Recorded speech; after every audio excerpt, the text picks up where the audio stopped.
The night before my daughter's wedding, she looked me straight in the eye and said, "If you can't follow all 25 conditions, don't come." I waited until I was back in my old pickup truck before opening the envelope. I read the entire list, didn't argue, didn't call, and didn't explain.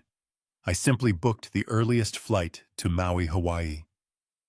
When my plane landed, my phone showed 65 missed calls from my daughter, and I knew something no one expected had just happened at her wedding. Before we go any further, I'm so grateful you're here with me today. Drop a comment and tell me, where in the world are you watching from? Your city, your country, I'd love to know. Every single response means the world to me. A quick note. This story contains fictional elements crafted for entertainment and meaningful storytelling. Names and settings are coincidental, but everything it's trying to tell you, that part is worth keeping. The morning of June 14th started the way most mornings in my life have started, quietly, without ceremony, without anyone paying much attention to what I was doing or where I was going. It was 6:47 in the morning Hawaiian Standard Time when the wheels of the plane touched down on the runway at Kahului Airport. The jolt woke the man sitting next to me, a heavy-set businessman who had been snoring softly since somewhere over the Pacific. He grabbed his armrest with both hands, blinked twice, and let out a short, embarrassed laugh. I had been awake the entire flight. I turned off airplane mode. The screen did not simply light up. It detonated. Notifications hit the display so fast and so hard that the phone vibrated continuously against my palm, like something desperate to escape a trapped animal shaking itself raw against the bars of a cage. I wrapped my fingers around it and held on, watching the numbers stack up one after another. Emily Carter, 12 missed calls. Ryan Brooks, 8 missed calls. A number I didn't recognize, area code 206 Seattle, 7 calls. Then 4 more from a second unknown number. Then Ryan again. Then a third unfamiliar number calling twice in a row, back to back, like whoever it was couldn't believe I wasn't picking up.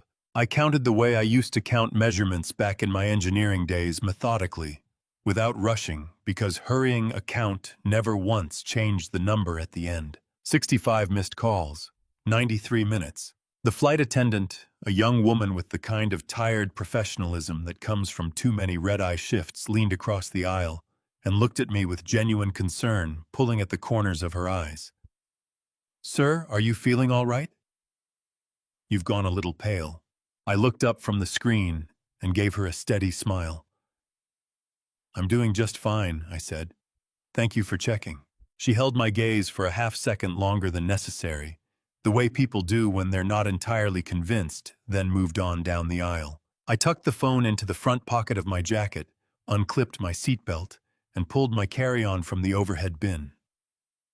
The man next to me was still rubbing sleep from his eyes.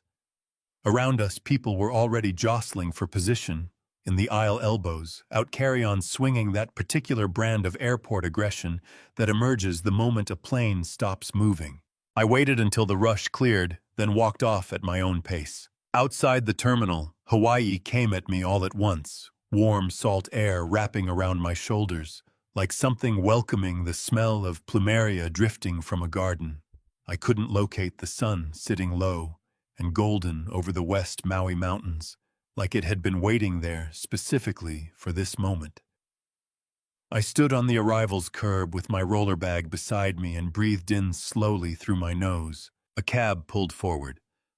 The driver was a broad-shouldered man with a sunburned neck, a University of Hawaii sticker peeling off his dashboard, and the unhurried manner of someone who had lived somewhere beautiful long enough to stop being impressed by it.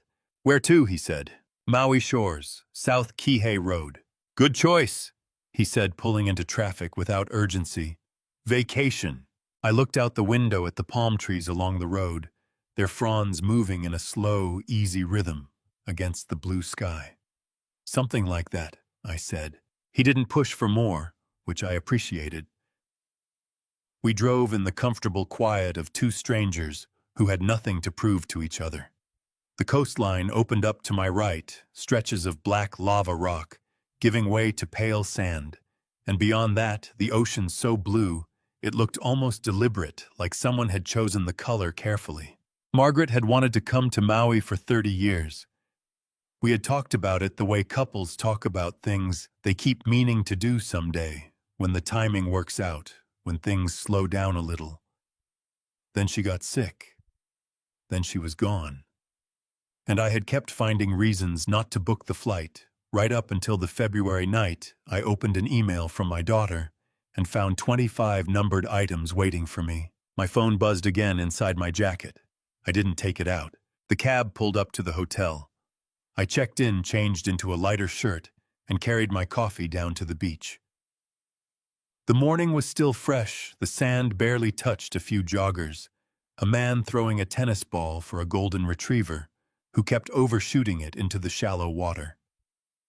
A young couple sitting close together on a towel, watching the waves with the unhurried absorption of people who had nowhere else to be. I chose a chair facing the water and sat down, placed my phone face up on the armrest beside me. It buzzed. Emily again. Call number 14. I watched her name pulse on the screen and felt something I hadn't fully expected, not the satisfaction I might have anticipated, not the clean, sharp edge of righteous anger, but something heavier and older sitting low in my sternum, like a stone that had been there a long time, and I had simply learned to carry. My daughter was 3,000 miles away, in a ballroom full of white flowers and crystal champagne flutes, calling a phone that wasn't going to answer, and every single thing that had led to this moment had been a choice, hers, mine, both of ours stretching back further than either of us would probably want to admit. "That phone sure is working hard," said a voice nearby. A woman in her mid-70s broad sun hat, a paperback face down in her lap, had settled into the chair 2 spots over with the easy authority of someone who had claimed that stretch of beach long before I arrived. "It is," I agreed. "Family?" she asked. Not nosily, just the way people her age ask things directly, because they've run out of patience for circling around the obvious. "My daughter." She picked up her paperback. "Ah," she said. One syllable. The kind that carries an entire conversation inside it. By 9:15, the calls had stopped. 65 in total. The last one from the unknown 206 number rang 4 times, surrendered to voicemail, and went silent.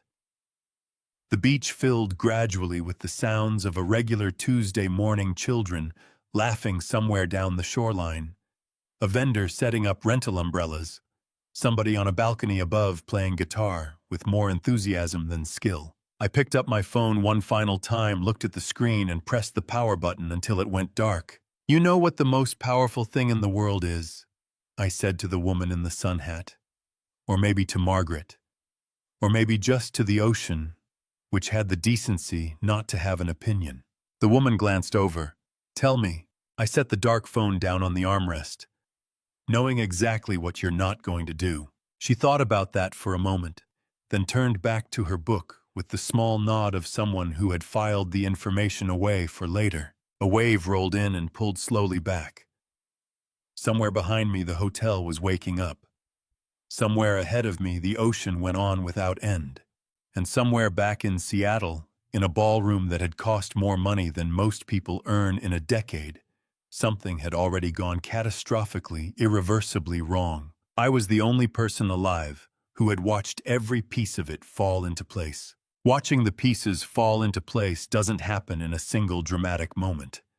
It happens the way weather changes in the Pacific Northwest, gradually, almost imperceptibly, 1 degree at a time, until one morning you step outside and realize a storm has been building for months, and you simply didn't want to name it. It started on the night of February 17th. I was at my desk in the small back room I use as a home office, the one with the window facing the backyard, and the oak tree that Margaret planted the year we moved into this house, back when Emily was still small enough to need a step stool to reach the kitchen counter.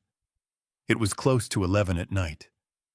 I had been reading a structural engineering manual, the kind of thing most people find deeply uninteresting, and I find oddly comforting when Emily's name appeared in my inbox. The subject line read, "Dad important, please read before responding." I set the manual down and opened it. The email was long, precisely organized, numbered from 1 to 25 like a formal document, which I suppose is exactly what it was. I read the first item, "No outdated clothing," and felt a faint tension gather across the back of my shoulders, the body's quiet way of registering what the mind hasn't fully processed yet. I kept reading. Item 3, no seat at the family table. Item 7, use the side entrance to the venue. Item 11, do not initiate conversation with guests from Ryan's side of the family. Item 16, do not bring personal photographs. Item 19, do not reference events from the past. I read each one the way I read engineering specifications, carefully, completely without skipping. Item 25 stopped me cold. After the wedding, please remove yourself from our lives. This is not a request. I read it once, then again, then a third time in case the words meant something different on a third pass. They did not. I sat back in my chair and looked out the window at the bare oak tree in the backyard. February in Portland strips the trees down to nothing but branches, just the skeleton of the thing, standing there in the dark, waiting for a season that hasn't arrived yet. I closed the laptop, walked to the kitchen, poured a glass of water, and drank it standing at the sink, looking at nothing. Went to bed. I did not respond to the email that night. I did not call Emily the following morning or the morning after that, because I understood, with the kind of quiet, unshakable certainty that comes from 69 years of watching people show you exactly who they are, that words would not reach the place this needed to reach. What it needed was something else entirely. 3 months later, on a Thursday afternoon in the middle of May, Emily called and asked if I could meet her fiancé for lunch. It was actually Ryan's idea, she said, her voice carrying that particular brightness people use when they want something to sound casual and aren't quite pulling it off. He wants to get to know you a little before the wedding. I'd like that very much, I said. Ryan Brooks was 36 years old, vice president of Brooks Construction Group, one of the most prominent commercial construction firms operating up and down the West Coast, and the only son of its founder, Richard Brooks. I had known about Brooks Construction for 25 years, but Ryan had no way of knowing that. As far as he was aware, he was having lunch with his fiancée's elderly father, a retired engineer who lived alone in a modest house in Portland and drove a truck that was old enough to vote. He walked into the restaurant 11 minutes late. I had been watching the door since noon. He wore a charcoal suit that fit him the way expensive things fit people who have always had them moved through the room with the loose confidence of someone who expected tables to open up ahead of him, and shook my hand in the efficient, distracted way of a man performing a courtesy rather than offering one quick pressure. Quick release eyes already scanning the room before our palms had separated. "Great to finally meet you, Mr. Carter." The word finally landed with a faint but unmistakable weight, the kind that signals a box being checked rather than a moment being welcomed. "Daniel," I said, "please." He sat down, picked up the menu without looking at the prices, and ordered immediately. Then he put the menu down and began to talk. He was good at it, smooth, energetic, the kind of talker who fills a room without seeming to try. He talked about the company's expansion into Arizona and Nevada, about a new commercial development breaking ground in Bellevue, about his vision for restructuring the leadership pipeline once he moved into the CEO position. I listened. I asked an occasional question. He answered each one with the generous patience of a man who enjoys explaining himself. Then he leaned forward, dropped his voice by half a register, and looked at me with the conspiratorial expression of someone about to share something that would impress. "I'll tell you something. Daniel, and this is still under wraps for now, we're finalizing a major acquisition this summer. A merger, actually. $480 million. He let the number sit there for a moment, like a gift placed on a table. "We're planning to make the announcement at the wedding reception. Big investors will be in the room, both families will be there. It's the perfect moment, going to reshape the entire company." "That's an extraordinary deal," I said. His chest lifted slightly. "It's the deal," he said. "My father built something great, I'll always give him that. But there's a ceiling on what the old approach can achieve. Sometimes the next generation has to be willing to move faster than the last one did." He smiled at me across the table, open, confident, entirely unaware of anything beneath the surface of the conversation. "No offense to your generation, of course." "None taken," I said. I thought about Richard Brooks in the winter of 2000. A man standing in a half-empty office with $3 million of debt and no runway left. I thought about the check I had written without telling anyone except Margaret and Robert Hayes, the check drawn from the settlement I had received 2 years earlier when the engineering firm I co-founded was acquired, and I walked away with more money than I had ever expected to hold in my life. I thought about 25 years of quarterly statements arriving in Robert's office, the numbers growing larger every year, while I stayed in the same house, drove the same truck, planted tomatoes in the same garden. When the check came, Ryan reached for it before I could. A gesture that felt less like generosity and more like the quiet establishment of who was in charge at this table. He stood, shook my hand in the same efficient way, and delivered his parting words with the breezy finality of a man wrapping up a meeting that had gone exactly as expected. "Good to meet you, sir. Emily mentioned you used to be an engineer." Used to be. 2 words. Past tense. The label of a man whose useful years were behind him. "I was," I said, "for quite a long time." He nodded, satisfied, uncurious, and walked out. I sat back down and wrapped both hands around my coffee cup. The restaurant moved around me at its ordinary afternoon pace. A couple 2 tables over laughed at something on a shared phone screen. The server came by and topped off my water without being asked, the small, wordless kindness of someone good at their job. I pulled out my phone and typed a text to Robert Hayes, my lawyer, my closest friend for over 30 years, the only man alive who held the full picture of who I actually was. The message was 4 words. "Call me tonight. Urgent." His reply arrived in 50 seconds, already figured. 7 o'clock. I left the restaurant, walked to my truck, and sat in the driver's seat without starting the engine. The May afternoon sun came in flat and warm through the windshield. I reached into the glove compartment and took out the photograph I kept there, Margaret, mid-laugh, hair blown sideways by a wind that had long since stopped blowing. Sometime in the mid-90s, when the world was simpler, and so were we.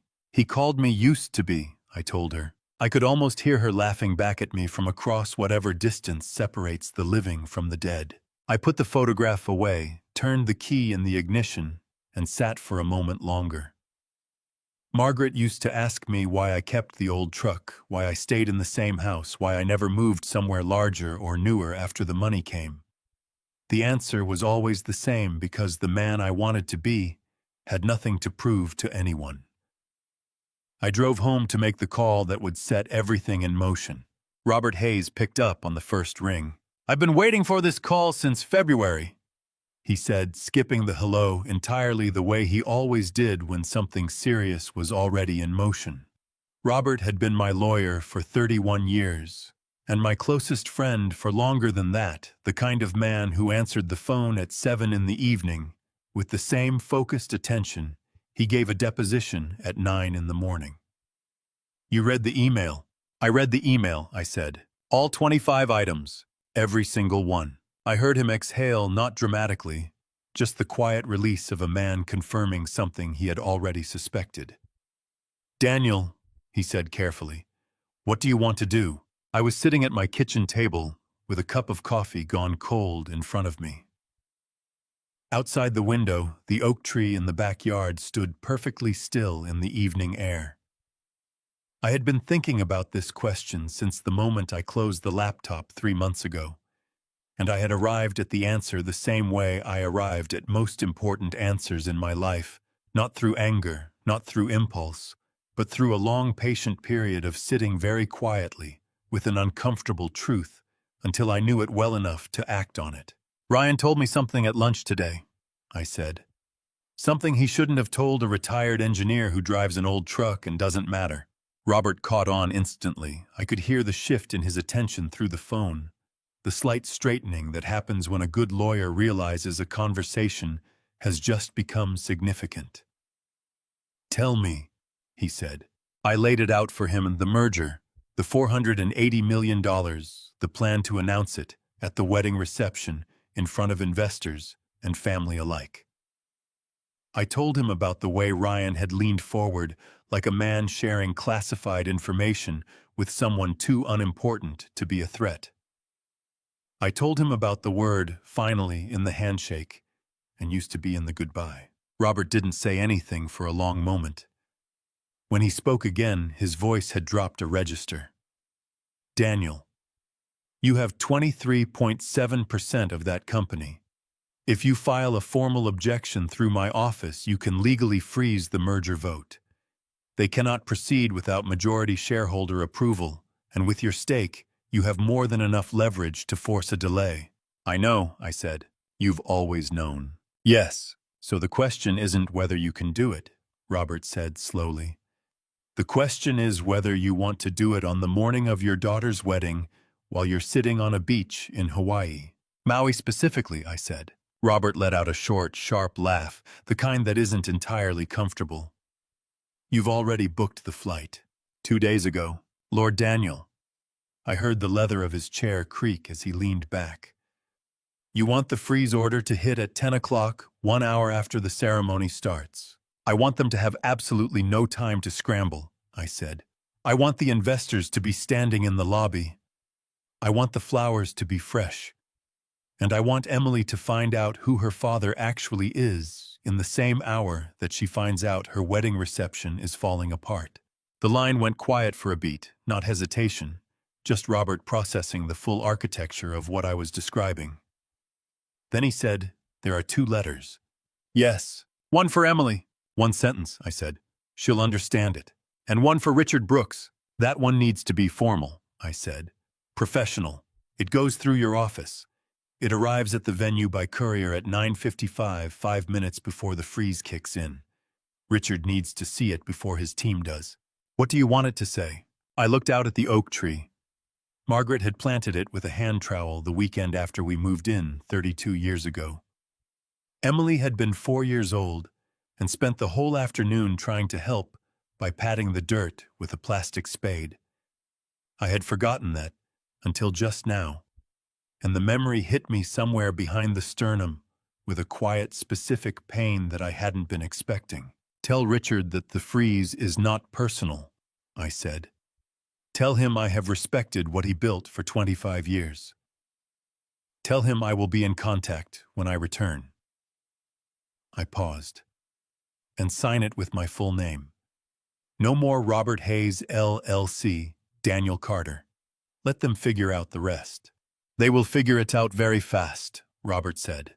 "That's the point." We spent another 40 minutes working through the logistics, the legal language of the freeze order, the courier timing the specific account structure that would make the withdrawal unambiguous and airtight. Robert had handled my affairs for 3 decades, and he was meticulous in the way that only people who genuinely love their work ever are. By the time we hung up, it was nearly 9 o'clock, and my coffee was completely cold. I poured it down the sink and stood at the kitchen window for a moment, looking out at the dark backyard. Then I walked to my desk and took out 2 sheets of plain white paper and a pen, not a printer, not a laptop, just a pen, because some things need to be handwritten to mean what they're supposed to mean. The letter to Richard took me 20 minutes. I rewrote it 3 times until the tone was exactly right, firm, but not hostile, clear, but not cruel. The letter to Emily took me 4 minutes, 1 sentence. I read it back to myself once, folded the paper in thirds, and slid it into an envelope. I wrote her name on the outside in careful block letters. Then I set both envelopes on the corner of my desk, placed Margaret's photograph on top of them, so I wouldn't forget, and went to bed. I slept better that night than I had in months. The evening of June 13th, I drove to Seattle. I left Portland just after 4 in the afternoon, taking I-5 north, the way I had taken it 100 times over the years, for engineering conferences, for hospital visits, when Margaret was sick, for the occasional Sunday drive, when the house got too quiet, and I needed the motion of the road to think. The drive up was 2.5 hours in light traffic, and I spent most of it with the radio off, watching the landscape shift from the dry green hills south of the city to the flat gray sprawl of the suburbs, and then finally to the downtown skyline rising up against a sky that couldn't decide between clouds and clarity. The Emerald Grand sat on 4th Avenue, 42 floors of glass and steel, with a lobby that smelled of fresh lilies and money. I had looked it up online when Emily first mentioned the venue. The ballroom rental alone started at $18,000 a night. I had not mentioned this to anyone. I parked in the garage across the street, rode the elevator up to the 12th floor, and walked down a hallway lined with white floral arrangements so dense the air felt thick with their perfume. From behind one of the doors, near the end of the corridor, I could hear music, something upbeat, women laughing, the particular noise of a group of people collectively convincing themselves that tomorrow was going to be perfect. I stopped in front of room 1208 and knocked. 30 seconds passed. Then the door swung open, and Emily stood there in a silk robe with her hair half-pinned, a glass of champagne in one hand, and mascara being applied to her left eye by a bridesmaid, who was forced to freeze mid-stroke when the door opened. Emily's expression moved through 3 things in less than 2 seconds: surprise, a flash of something that might have been genuine warmth, and then the quick, practiced rearrangement into careful neutrality that I had been watching her perform for years whenever I showed up somewhere she hadn't fully planned for. Her eyes dropped to my jacket, my slacks, my shoes. Then she glanced over my shoulder into the hallway to see if anyone from Ryan's family might be nearby. "Dad," she said, "I didn't know you were coming tonight. I wanted to see you before tomorrow," I said. My voice came out steadier than I expected, given what was sitting in my jacket pocket. "I won't stay long." She stepped back to let me in, and the bridesmaid tactfully invented a reason to disappear into the bathroom.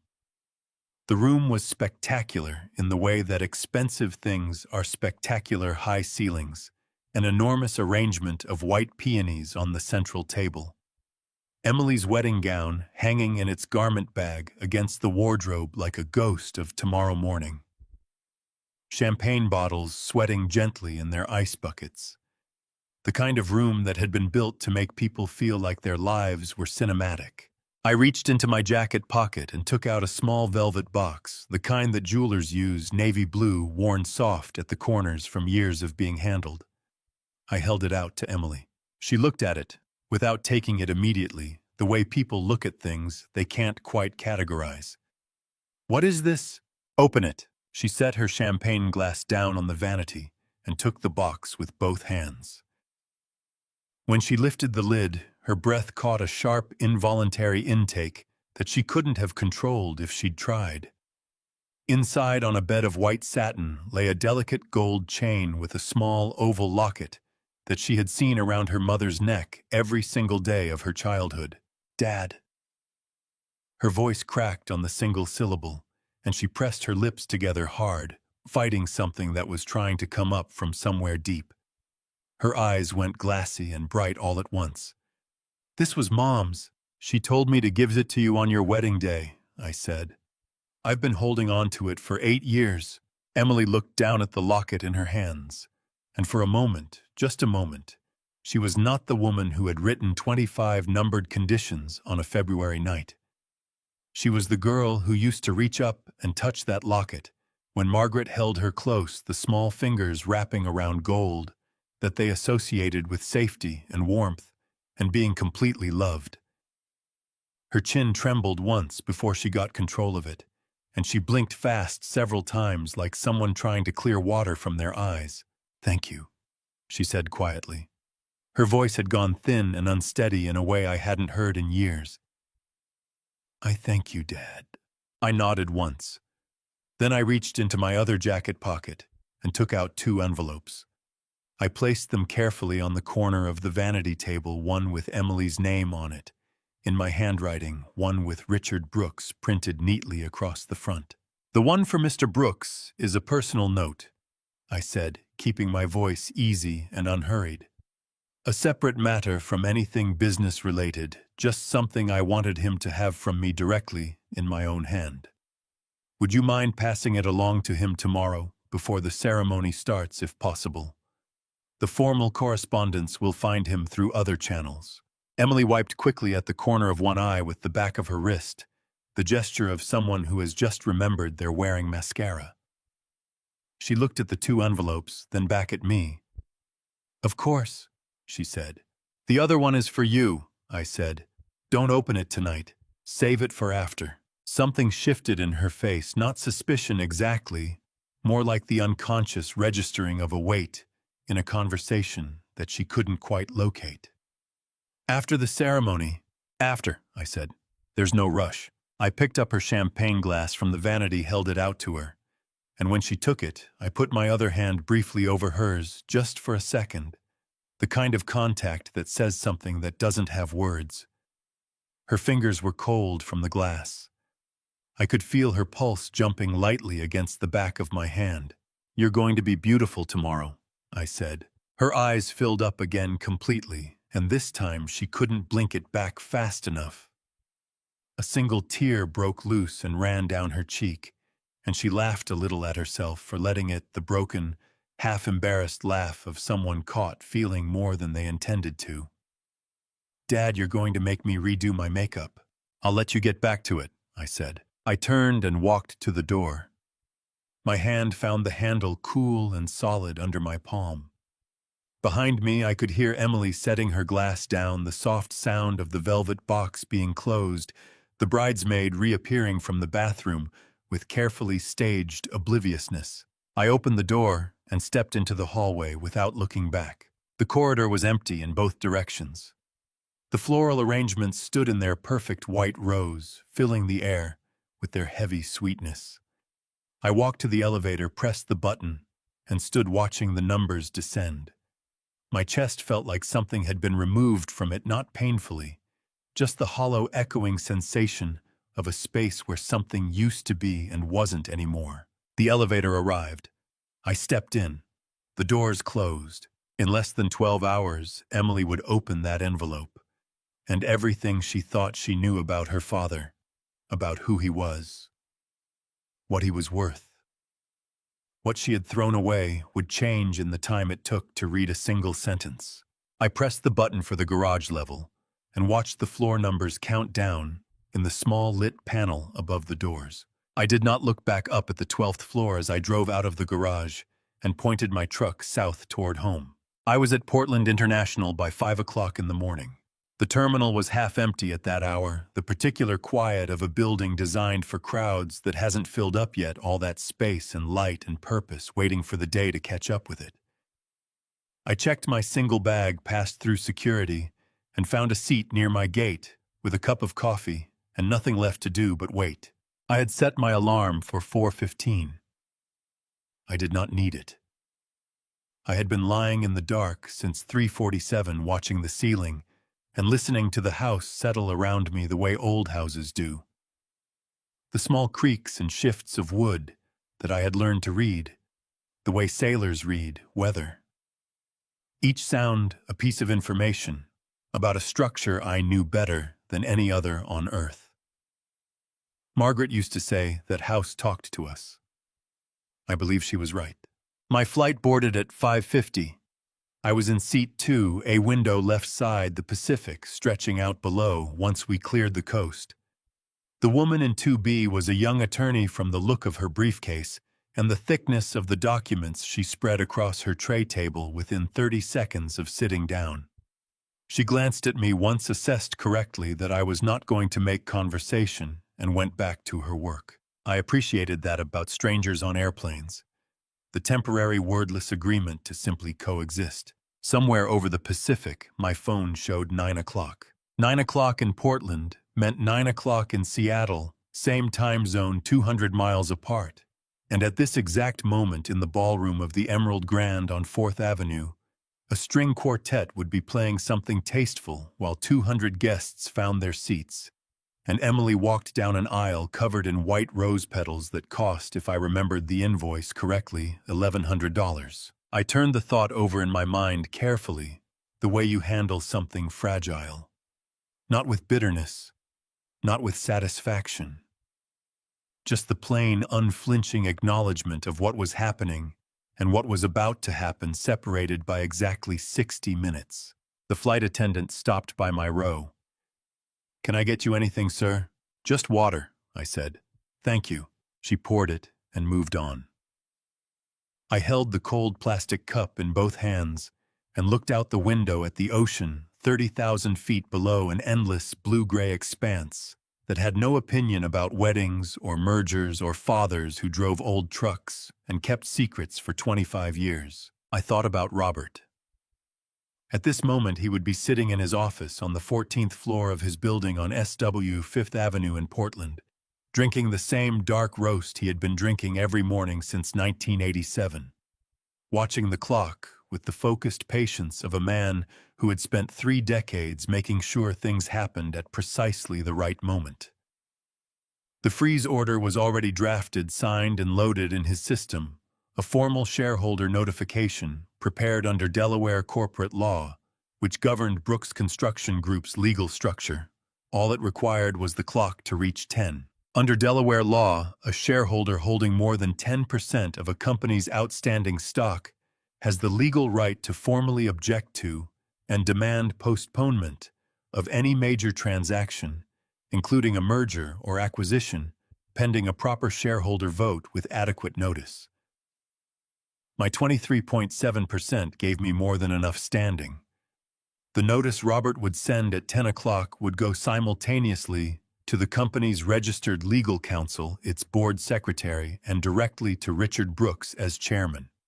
It would be in the precise and deliberate language of corporate law, completely unanswerable. There was nothing Ryan could do, nothing Emily could do, nothing anyone in that ballroom could do except stand there and absorb the information. My water was gone. I set the empty cup on the tray table and pressed my forehead lightly against the cool of the window glass. Beneath the plane, the ocean went on in every direction without end. "You doing okay over there?" said the attorney in 2B without looking up from her documents. I turned my head and looked at her with mild surprise. "I thought we had a deal," I said. She glanced up, then a small smile pulling at the corner of her mouth. "You've been staring out that window for 40 minutes like you're waiting for something." "I am waiting for something," I said. "Good news or bad news?" I thought about it genuinely for a moment. "Depends on who you ask." She considered that, then went back to her documents with the small nod of someone who had received a satisfying answer. I turned back to the window. 10 o'clock was 22 minutes away. I thought about the morning Margaret was diagnosed, how I had sat in the hospital parking garage for 40 minutes before driving home. Not because I was too devastated to move, but because I needed to understand what I was carrying before I carried it into the house where our daughter was doing homework at the kitchen table. Some moments require that kind of preparation. The space between knowing what's coming and letting it arrive. 22 minutes became 15, became 8, became 3. I did not look at my phone when the clock turned. I did not need to. I simply felt the moment pass quiet and absolute, the way the most significant things usually are, and then sat back in my seat and closed my eyes for the first time since Portland. The flight attendant's voice came over the intercom 20 minutes later, warm and practiced. "Ladies and gentlemen, we are beginning our initial descent into Maui. Local time is 6:47 in the morning. The weather is beautiful." I opened my eyes. The ocean below had changed color, deeper now, almost turquoise, the water so clear I could see the shadow of the plane moving across it. Ahead, the dark green peaks of the West Maui Mountains rose out of the water like something that had decided a long time ago to simply stay. In Seattle, the clock had already passed 10. The flowers were still fresh. The champagne was still cold. And somewhere in that ballroom, a phone was ringing. Robert called me at 11:47 in the morning Hawaiian time. I was still on the beach, same chair, a fresh coffee that Marcus had left without being asked.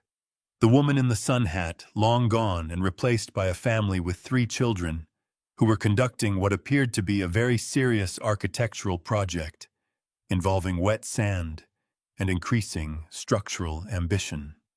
I had been watching them with the quiet pleasure of a man who had nothing urgent left to do when my phone lit up with Robert's name. I picked up on the second ring. "Tell me," I said. Robert exhaled the particular exhale of a man who has just watched something very carefully planned execute exactly as intended and is experiencing the complicated satisfaction of being right about something he genuinely wished he'd been wrong about. "It went perfectly," he said. "And it was worse than I expected. Which means it was exactly what needed to happen." "Start from the beginning," I said. "Everything." He had spoken it turned out to the company's outside legal counsel, a senior partner at a Seattle firm who had called Robert's office at 10:08, 8 minutes after the freeze notice landed, in the clipped and carefully modulated tone of a lawyer who is managing a crisis and does not want the person on the other end of the phone to know quite how large that crisis is. "He asked me to confirm the notice was legitimate," Robert said. "I confirmed it. He asked if my client would consider withdrawing the objection in exchange for a seat at the negotiating table. I told him my client was currently unavailable and would be in contact upon his return." "How did he take that?" "About as well as you'd expect," Robert said dryly. "Now the sequence inside the venue, this came from 2 sources, so I'm confident it's accurate." He laid it out methodically, the way Robert always did, chronologically, factually, without editorializing, which somehow made it land harder than any dramatization could have. At 10:02, Richard Brooks, 68 years old, founder and chairman of Brooks Construction Group, a man who had reportedly not raised his voice in a business setting in over a decade, had stepped away from the head table in the middle of his son's wedding reception, with his phone pressed against his ear and a color in his face that one witness described as the particular gray of a man who has just been told his building is on fire. Ryan had noticed his father leave the table and followed him into the corridor. That was where he heard the word merger spoken in a tone that made his stomach drop. Ryan apparently grabbed the phone out of his father's hand at one point, Robert said, and I could hear the faint restraint in his voice that meant he was being deliberately careful about how much satisfaction he was allowing himself. The legal counsel on the other end of the line had to ask 3 times who he was speaking to. What did Ryan do when he found out the freeze came from a shareholder holding 23.7% Oston? He demanded the shareholder's name, Robert said. The legal counsel told him the shareholder was represented by my office. Ryan typed my name into his phone right there in the corridor. I know this because the counsel told me, and because 30 seconds later, my assistant called to tell me she had received 6 rapid-fire visits to our firm's website from a Seattle IP address. I pressed my free hand flat against the warm armrest of my chair and felt the solid reality of it under my palm. And then Ryan typed Portland, Oregon into his phone, Robert said, and looked at his fiancée's last name, and put those 2 things together. A pause. Daniel the man actually sat down on the floor of the corridor. His father had to ask a passing waiter for a glass of water. Something moved through my chest at that, not triumph, not cruelty, but the deep and exhausting ache of a moment that was always going to arrive and had simply finally gotten here. My daughter had spent years being ashamed of a man she had never bothered to know. And now, in a hotel corridor in Seattle, the full weight of that error had landed on her husband's shoulders in front of 200 wedding guests, his father and the investors he had spent months assembling to witness his finest hour. "The venue manager," I said. "What happened there?" Robert cleared his throat. "That's the part that concerns me most from a human standpoint." The hotel's events coordinator approached the family at approximately 10:25 to explain that the primary guarantee card on file, which ran through my corporate account on your behalf as we structured it, had been formally suspended per your instructions. She asked for an alternative payment method to continue services. He paused. There were guests within earshot, several of them. "What did Richard do?" "Richard Brooks handled it with more dignity than most men would have managed," Robert said, and I heard something that sounded almost like respect in his voice. He told the coordinator to give him 15 minutes. He pulled Ryan aside. He spoke very quietly. And then he came back and told the coordinator that the situation was being resolved. Another pause. It was not resolved. I looked out at the ocean.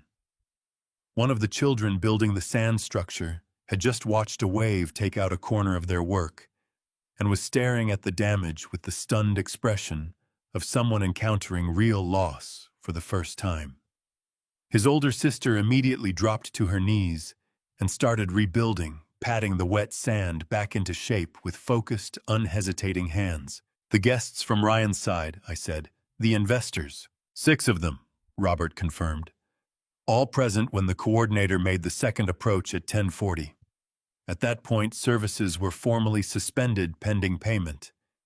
The catering staff stopped passing appetizers. The bar closed. He took a breath. One of the investors, I don't have a name, just that he was apparently a significant one, asked Ryan directly what was happening. Ryan said it was a misunderstanding being handled. The investor looked at him for a moment, then took out his own phone and started making calls.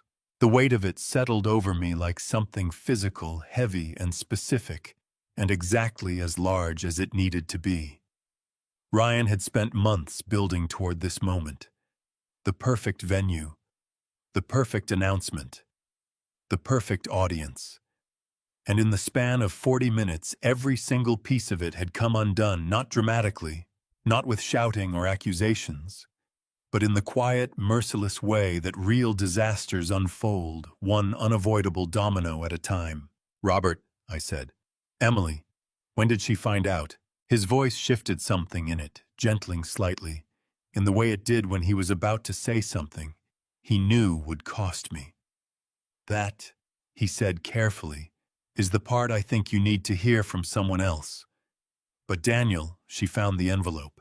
My hand tightened on the phone. "She read the letter," Robert said. "And then she sat down on the floor of the bridal suite in her wedding dress, and she didn't get up for a very long time. The children on the beach had finished rebuilding their wall. The older girl sat back on her heels and examined her work with a critical eye, then leaned over and said something to her brother that made him break into a wide, gap-toothed grin and start patting the sand again with renewed energy. "Thank you, Robert," I said. "I'll call you tonight." I set the phone down on the armrest and sat with what I had just heard, letting it find its proper place inside me, not pushing it away, not reaching for it too hard, just letting it settle. Somewhere in Seattle, my daughter was sitting on the floor of a hotel room in a wedding dress, holding a piece of paper with one sentence on it. I hope she read it more than once. Some sentences take time to fully understand. By 3 in the afternoon on June 14th, the beach had filled up with the kind of noise that only exists in places where people have deliberately traveled to be happy children. Shrieking at the waterline.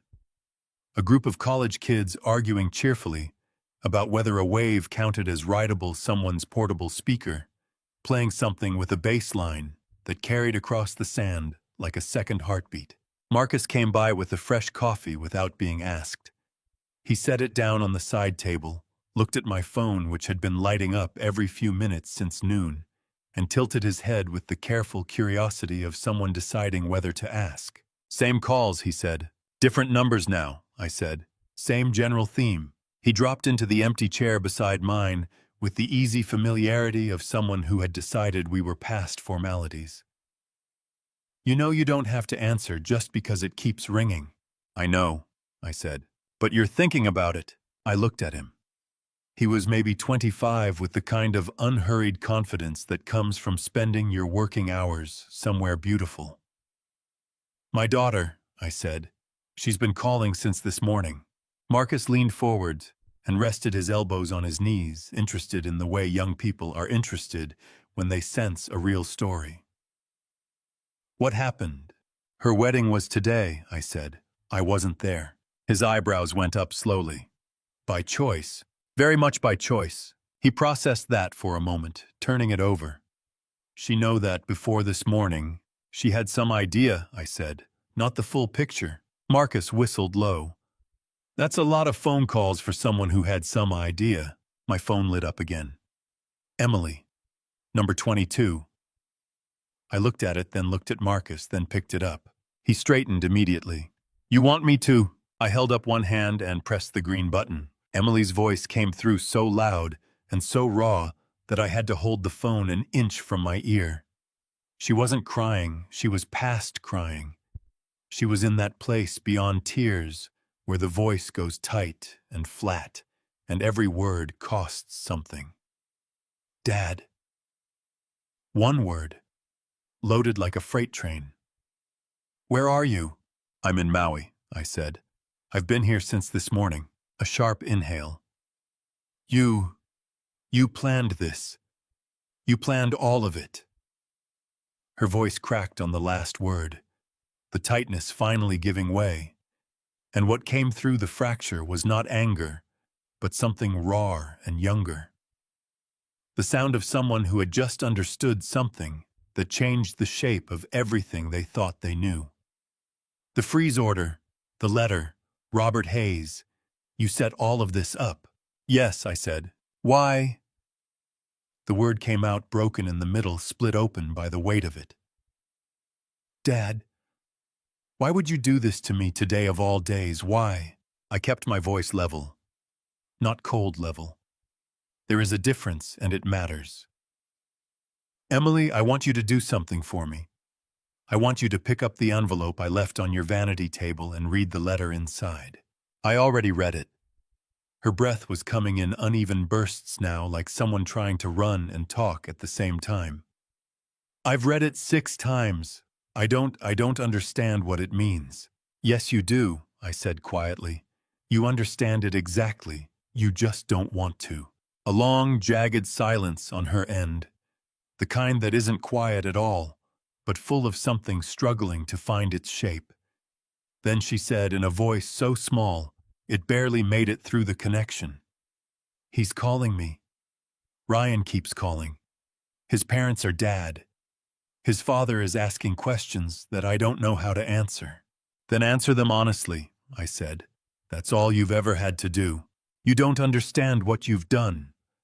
Her voice broke completely on the last word, dissolving into a sob that she clearly hadn't meant to let out, the kind that comes up without permission from somewhere below strategy or composure.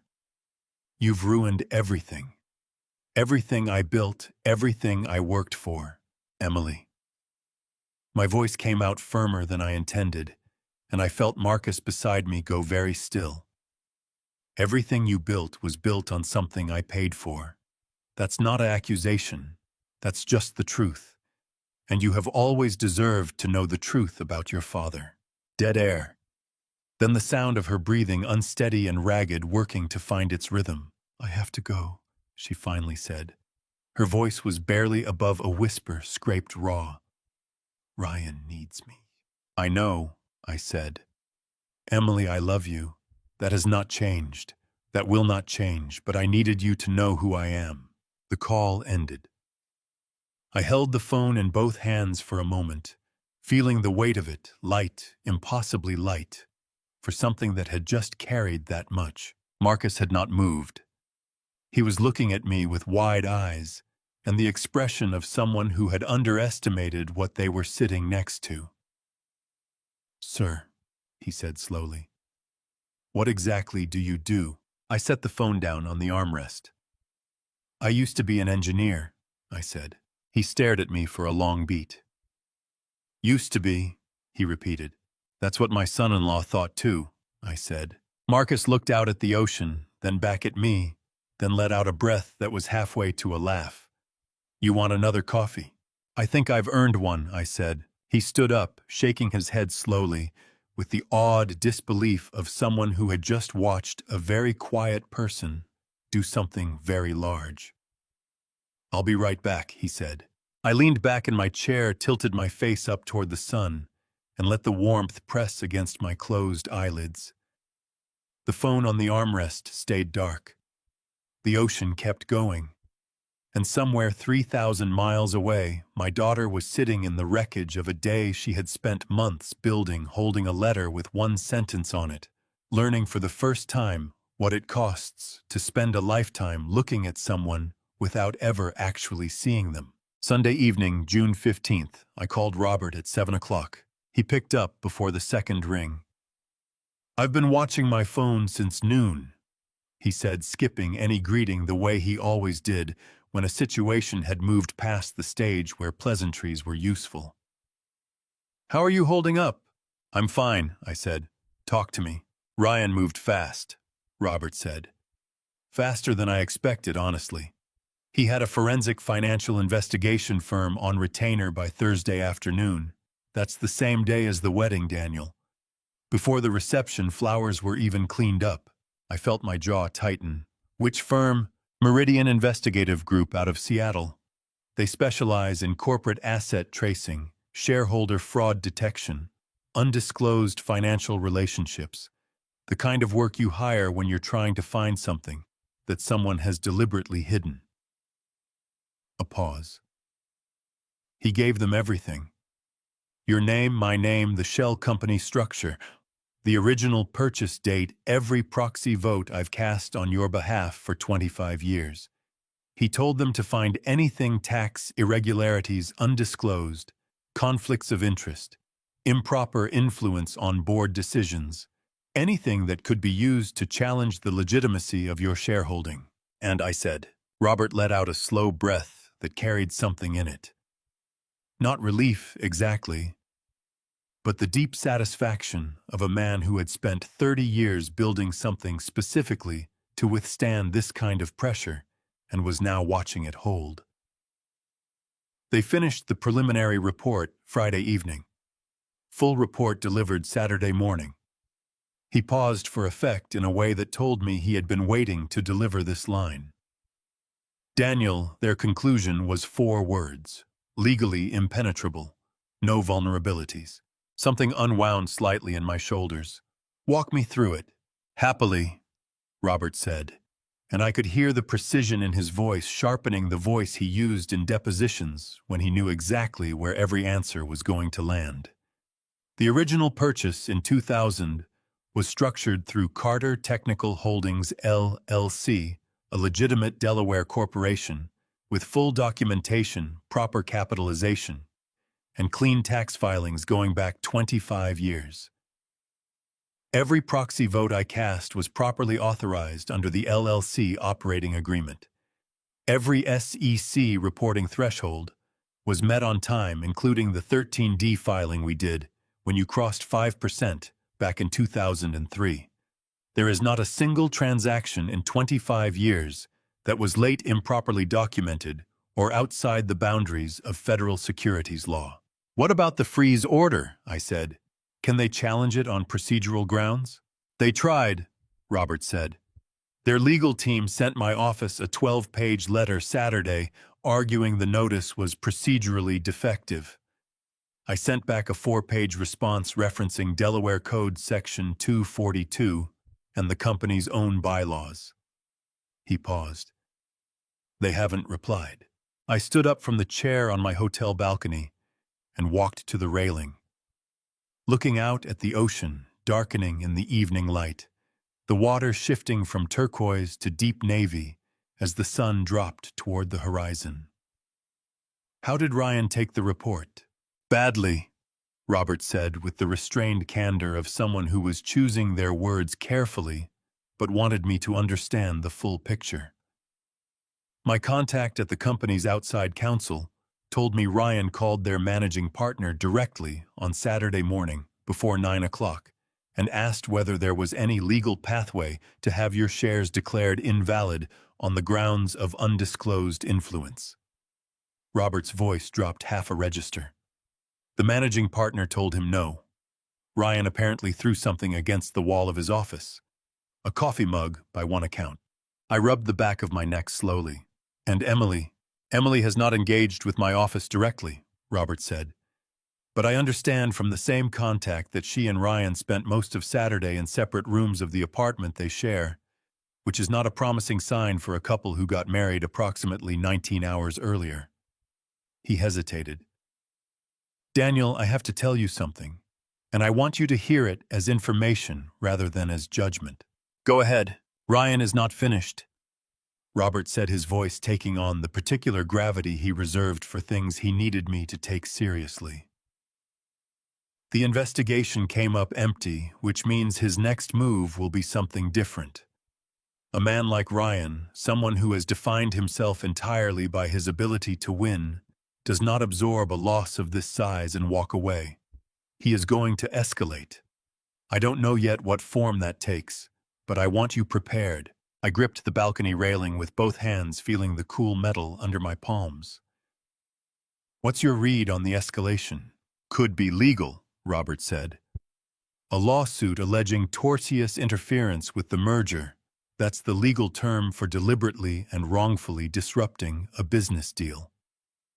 He'd argue your freeze order wasn't a legitimate exercise of shareholder rights, but an act of personal malice designed to damage him financially. Another pause. It would be a difficult case to win, but it would be expensive and disruptive for you to defend, which may be the point. And the other option, he goes after you personally, Robert said, and his voice went very quiet. Your reputation, your capacity. There are people who, when they can't win legally, try to reframe the entire situation in the court of public opinion. He drew a slow breath. I want you to be ready for anything, Daniel. Because what Ryan lost this week wasn't just a merger. It was his entire plan for the next decade of his life. And people who lose things like that have a way of behaving in ways that surprise you. I stood there, with the ocean spread out below me, the last light going gold on the water, and felt the specific cold clarity of a man who has opened a door and is now fully committed to whatever is on the other side of it. Robert, I said, whatever comes next, I'm ready. I know you are, he said. That's the only reason I'm not more worried. He hung up. I stayed at the railing for a long time, watching the sun finish its descent below the horizon.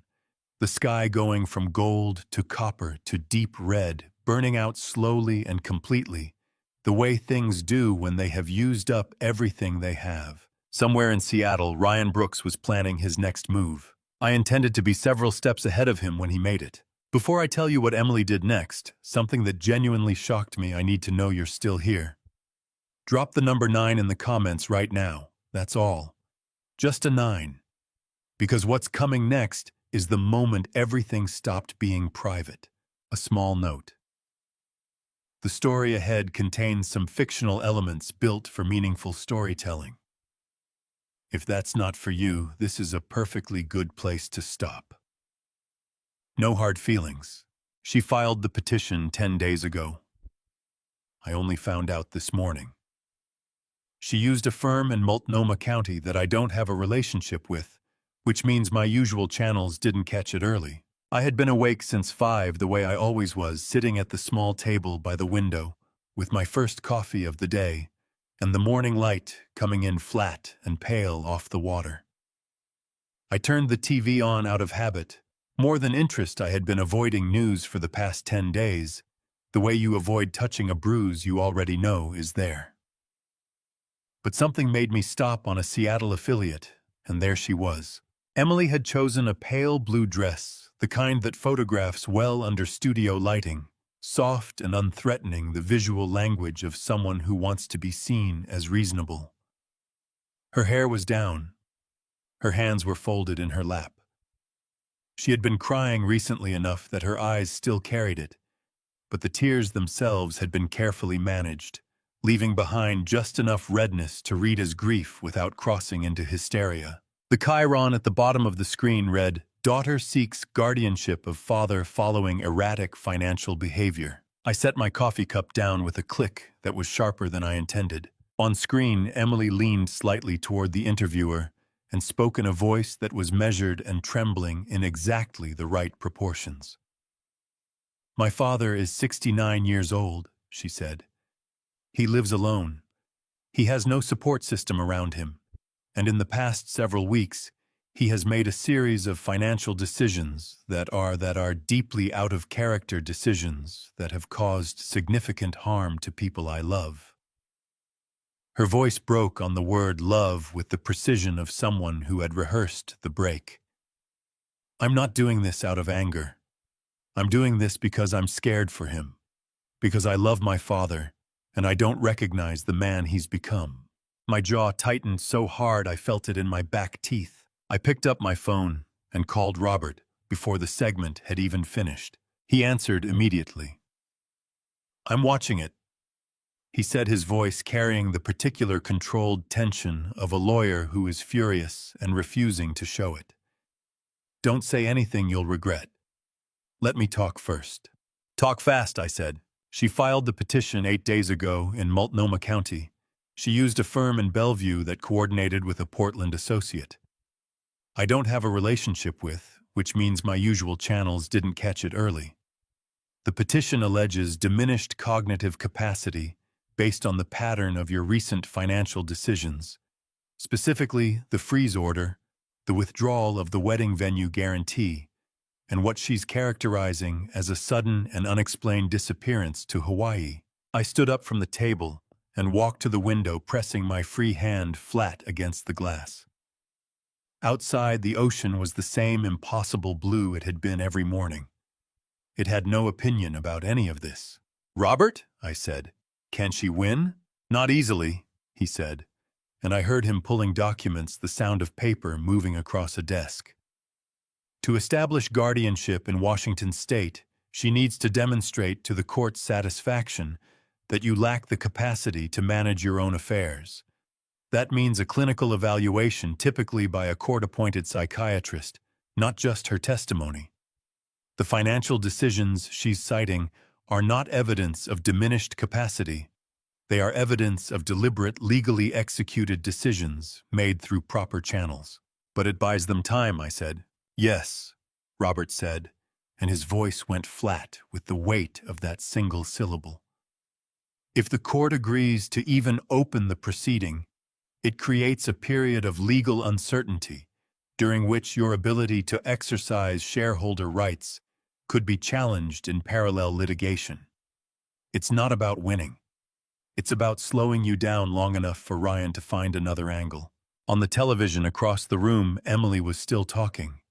I couldn't hear the words from where I was standing, but I could see her face, the careful performance of a daughter in distress, and something in my chest seized up with a pain that had nothing to do with legal strategy, and everything to do with the fact that this was my child, my own daughter, sitting in front of a camera and telling the world her father had lost his mind. "She doesn't believe what she's saying," I said. My voice came out rougher than I expected. "She knows I'm not Daniel." Robert's voice was gentle, but firm the way it got when he needed me to stay with the practical. "Whether she believes it or not, the petition exists, and the court will require a response. I need you to authorize me to engage a litigation team today. Not tomorrow. Today." I turned away from the window and looked at the television. The segment had ended. A weather forecast had replaced my daughter's face with a map of the Pacific Northwest, showing nothing but sunshine. "Authorize it," I said. "Done," Robert said. "There's something else." "Tell me." "I spoke to the court clerk this morning. The petition includes a request for an emergency temporary order that would freeze your ability to execute any new financial transactions while the proceeding is pending." He paused. "If the judge grants that temporary order before I can file our response, You would be legally restricted from purchasing additional shares until the hearing. My hand tightened around the phone until I could feel my pulse in my knuckles. When could the judge rule on the temporary order? As early as this week, Robert said, which means I need to file our response today with your authorization, and I need it to be airtight. Then make it airtight, I said. Robert, how long do I have before the temporary order becomes a realistic threat? 48 hours, he said. Maybe 72. I looked out at the ocean again. The same blue. The same endless, patient blue. Then we have work to do, I said. Get your team together. I'll call you back in an hour. I ended the call and stood in the quiet of the hotel room, the television murmuring in the background, the smell of coffee going cold on the table behind me. My daughter had just told the world her father was losing his mind. My son-in-law was somewhere in Seattle counting on that story to finish what his investigation couldn't. They were both about to discover that the 48 hours they thought they had was also 48 hours that I had, and I had never in my life wasted a single hour that belonged to me. Robert filed our response to the guardianship petition on the morning of June 25th, 22 hours after Emily's television appearance, 6 hours before the window for a temporary order would have opened. I know this because he called me the moment it was filed at 7:14 in the morning, Hawaiian time, and his voice carried the particular satisfaction of a man who has just beaten a deadline that mattered. It's done, he said. The response is on record. I've attached a full psychiatric evaluation from your physician of 18 years, your complete financial history, with annotations showing the deliberate and consistent nature of every major decision you've made since 2000. Legal brief arguing that the petition itself constitutes an improper attempt to weaponize the court system against a legitimate shareholder. He took a breath. The judge denied the emergency temporary order application 2 hours ago. I felt the tension I had been carrying in my shoulders for the past 22 hours release all at once like a cable finally going slack. Good, I said. That's very good, Robert. Now, he said, and his voice shifted into the register I had come to think of as his working voice, precise, forward-moving, no looking back. I need to ask you something directly. Are you still planning to buy? Yes, I said, even with the guardianship proceeding still open, even knowing that Ryan's team will be watching every public filing. Robert, I said, is there any legal reason I cannot purchase shares on the open market while the proceeding is pending and no order has been issued? A half-second pause. No, he said. As long as no temporary order is in effect, you retain full legal capacity. Every transaction is your right. Then we buy, I said, starting today. What followed was 2 months of the most disciplined, methodical work I had done since my engineering days, and I had always been very good at disciplined, methodical work. Every morning at 7 Hawaiian time, I called Robert. Every morning he gave me the same update in different numbers, and every morning I gave him the same instruction in different amounts. Morning, he said, on a Tuesday.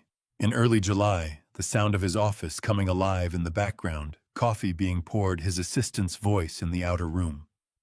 We're at 26.1. I picked up another 80,000 shares through the Westfield account yesterday afternoon. The price moved up slightly around noon, but settled before close. Keep going, I said. What's Ryan doing? His legal team filed a motion last week arguing the guardianship petition should accelerate the freeze on your financial activity. Robert said, his voice carrying the dry precision of someone reciting something absurd with appropriate gravitas. The judge rejected it in 40 minutes. I've seen judges take longer to order lunch. I laughed at that genuinely, the kind of laugh that comes up from somewhere low and surprised. What about the merger partners, the investors who were at the wedding? 3 of the 6 have quietly withdrawn from preliminary discussions, Robert said. The other 3 are waiting to see how the shareholder situation resolves before they commit to anything. Ryan is hemorrhaging credibility, Daniel. Every time he files something and loses it costs him more than money. July became August. The calls continued. Some mornings Robert had good news. Some mornings he had complications, a trading day with unusual volume that required them to slow down a regulatory filing deadline that needed careful handling. One afternoon, when a block of shares they had been tracking was purchased by a different buyer, and Robert had to find an alternate route. I listened to all of it with the same patience I had brought to every difficult problem in my life. You do not rush a structure you are building to last. 29.4, Robert said on a Wednesday morning in late July, and I could hear the smile in his voice even though he was trying to keep it professional. We're closing in on 30. How is Emily? I asked, a shift in tone careful measured. She gave another interview last week. A print piece, not television this time. She's describing you as, and I'm quoting, a man who has allowed grief and isolation to distort his judgment. He paused. She mentioned Margaret. Something in my chest tightened and burned at the same time, the particular combination of grief and anger that is worse than either one separately. What did she say about her mother? She said that since Margaret's passing, you have become increasingly disconnected from reality. Robert said, his voice dropping lower. Daniel, I want you to know the litigation team has reviewed every statement she's made publicly. None of it meets the legal threshold for defamation because she's framing it as concern rather than accusation. But it is... He stopped. It's what I said. It's hard to read, he said quietly. Even for me. And I've been a lawyer for 31 years. I walked to the balcony and gripped the railing with both hands, staring out at the ocean. The August sun was high and brutal and beautiful, the water below it throwing light back in all directions, like it had too much of it and didn't know where to put it all. I thought about Margaret, the way she had said my name when she was dying, not with fear, but with the absolute certainty of someone who knew exactly where she was going and was simply making sure I heard it before she left. Keep buying, I said. My voice came out steady. Don't slow down. Understood, Robert said. The last call of August came on a Thursday evening. I was sitting on the balcony watching the sun drop toward the water when the phone rang. Robert's voice when he spoke had shed all its professional restraint and was carrying something raw and real underneath. Daniel, he said, we crossed 40% this morning. My hand tightened on the phone. How far over? 40.3, he said, and climbing. I closed my eyes and felt the weight of that number, not with triumph, not yet, but with the deep, slow satisfaction of a man watching something he had been building for a very long time finally reach the height he had planned for it. Outside, the sun touched the horizon, and the sky went gold. Keep going, Robert, I said. We're not done yet. I flew back to Portland on the morning of September 3rd, not because anyone forced me to, not because the situation demanded my physical presence in a way that couldn't be handled remotely. I flew back because there are moments when a man needs to be in his own house, sitting at his own table, drinking coffee from his own kitchen, and I had been away long enough that the need had become something I could feel in my bones, the way old injuries make themselves known before rain. Robert was waiting for me at the arrivals level of Portland International, which told me everything I needed to know about the severity of what he was carrying before he said a single word. In 31 years, Robert Hayes had never once met me at an airport. He was a man who communicated by phone, by email, by precisely worded letters delivered through proper channels. The fact that he was standing there in his charcoal overcoat with a leather folder under his arm and the expression of a doctor preparing to deliver a diagnosis meant that whatever was in that folder required a face. How bad, I said by way of greeting. He fell into step beside me toward the exit. Ryan filed on Monday, he said. Tortious interference with a prospective business relationship and intentional interference causing economic harm. He's claiming your freeze order directly and deliberately caused the collapse of the $480 million merger, destroyed the business relationships his company had spent 18 months building with the partner firms, and caused measurable damage to Brooks Construction Group's market valuation and his personal professional reputation. I pushed through the exit door into the sharp September air. How much is he asking for? The complaint doesn't specify a number yet, Robert said, matching my pace with the practiced ease of a man who had walked beside me through difficult conversations for 3 decades. Which means the number is going to be large enough that he wants to establish liability first before he puts it in print. My estimate somewhere between 30 and 60 million once they attach the full damages calculation. I stopped at the curb and turned to look at him directly. Robert, can he win? Robert opened the folder and handed me the top document, a copy of the complaint. 12 pages, Ryan's law firm's letterhead sharp and aggressive at the top. In a straightforward case, no, he said. A shareholder exercising a legally protected right, the right to object to and demand postponement of a major transaction, is what lawyers call privileged conduct. It means the act itself is protected from liability, even if it causes economic harm, because the law specifically grants shareholders that right. Ryan's legal team knows this. Then why file? I said. Robert's jaw tightened slightly, the micro-expression of a man who has seen this maneuver before and finds it contemptible. Because litigation is expensive and disruptive regardless of outcome, he said. Because it creates discovery obligations that require you to produce financial records, communications, and strategy documents. Because it gives Ryan's team the legal right to depose you, to sit you across a table and ask you questions under oath for hours at a time. He paused. And because if it goes badly enough for you in the public record, it gives the guardianship proceeding new ammunition. I looked down at the complaint in my hands. Ryan's name was on the first page as plaintiff, bold and formal. My name was below it as defendant in the same font, the same weight, as if we were equals in this, as if we had arrived at this moment by the same road. File the response, I said. Standard procedure. Don't rush and don't overreach. I want this resolved through the process, not around it. Already drafted, Robert said. I just needed your authorization in person. He took the complaint back from me and replaced it in the folder. There's something else. Of course there was. There was always something else. I had learned decades ago that bad news traveled in groups. Tell me. Ryan's deposition request came with a rider, Robert said, his voice dropping a register. They want to depose you within 30 days. And they've filed a motion requesting that the deposition be used as supporting evidence in the guardianship proceeding. He looked at me steadily. They're trying to use both cases to feed each other. If you appear confused or inconsistent in the deposition, it supports Emily's guardianship claim. If the guardianship claim creates enough legal uncertainty, it undermines your ability to defend the lawsuit.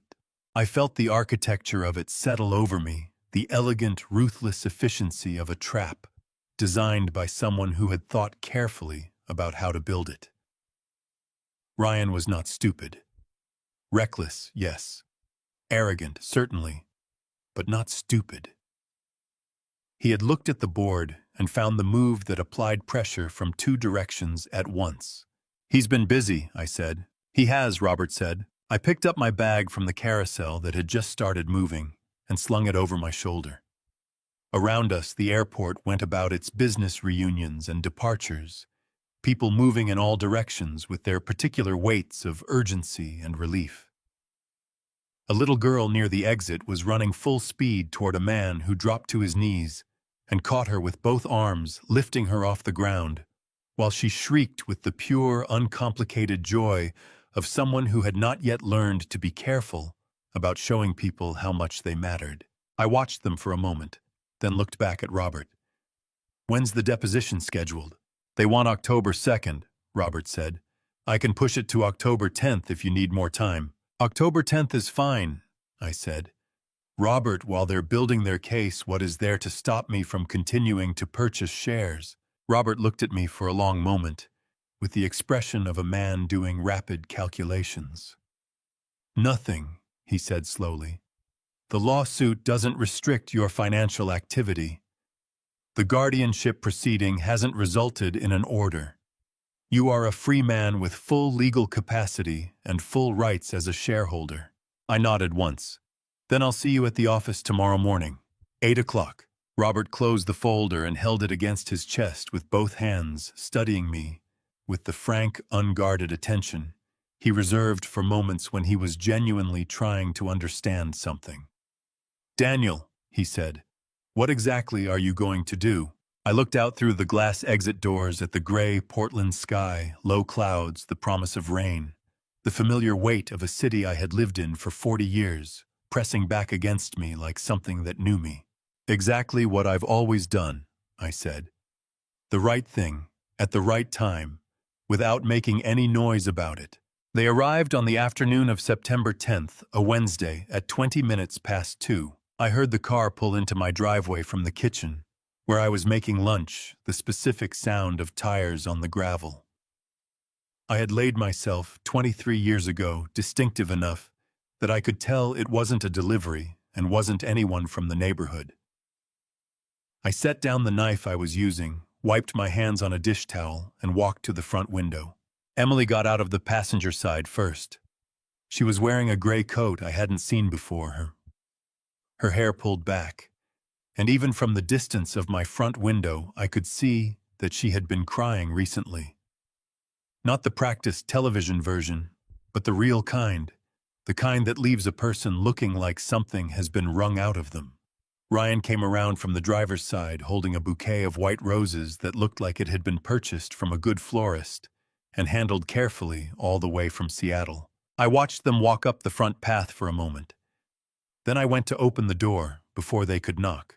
Emily's face when she saw me crumpled immediately, chin-trembling eyes flooding the lower lip, pulled in the way it had since she was 4 years old when she was trying not to cry and losing the fight.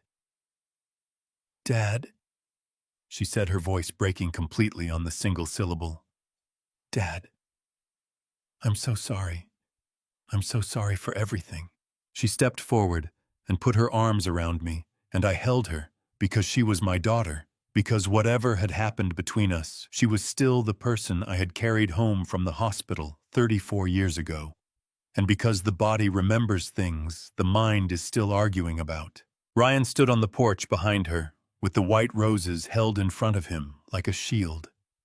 His expression carefully arranged into something that was trying to be remorse, and landing somewhere closer to the face a person makes when they are performing remorse for an audience. Daniel, he said, thank you for seeing us. I know we don't deserve it. I stepped back and gestured them both inside. We sat in the living room, Emily on the couch, with both hands wrapped around the mug of tea. I made her Ryan in the armchair across from me, the white roses in a vase on the coffee table between us that nobody was looking at.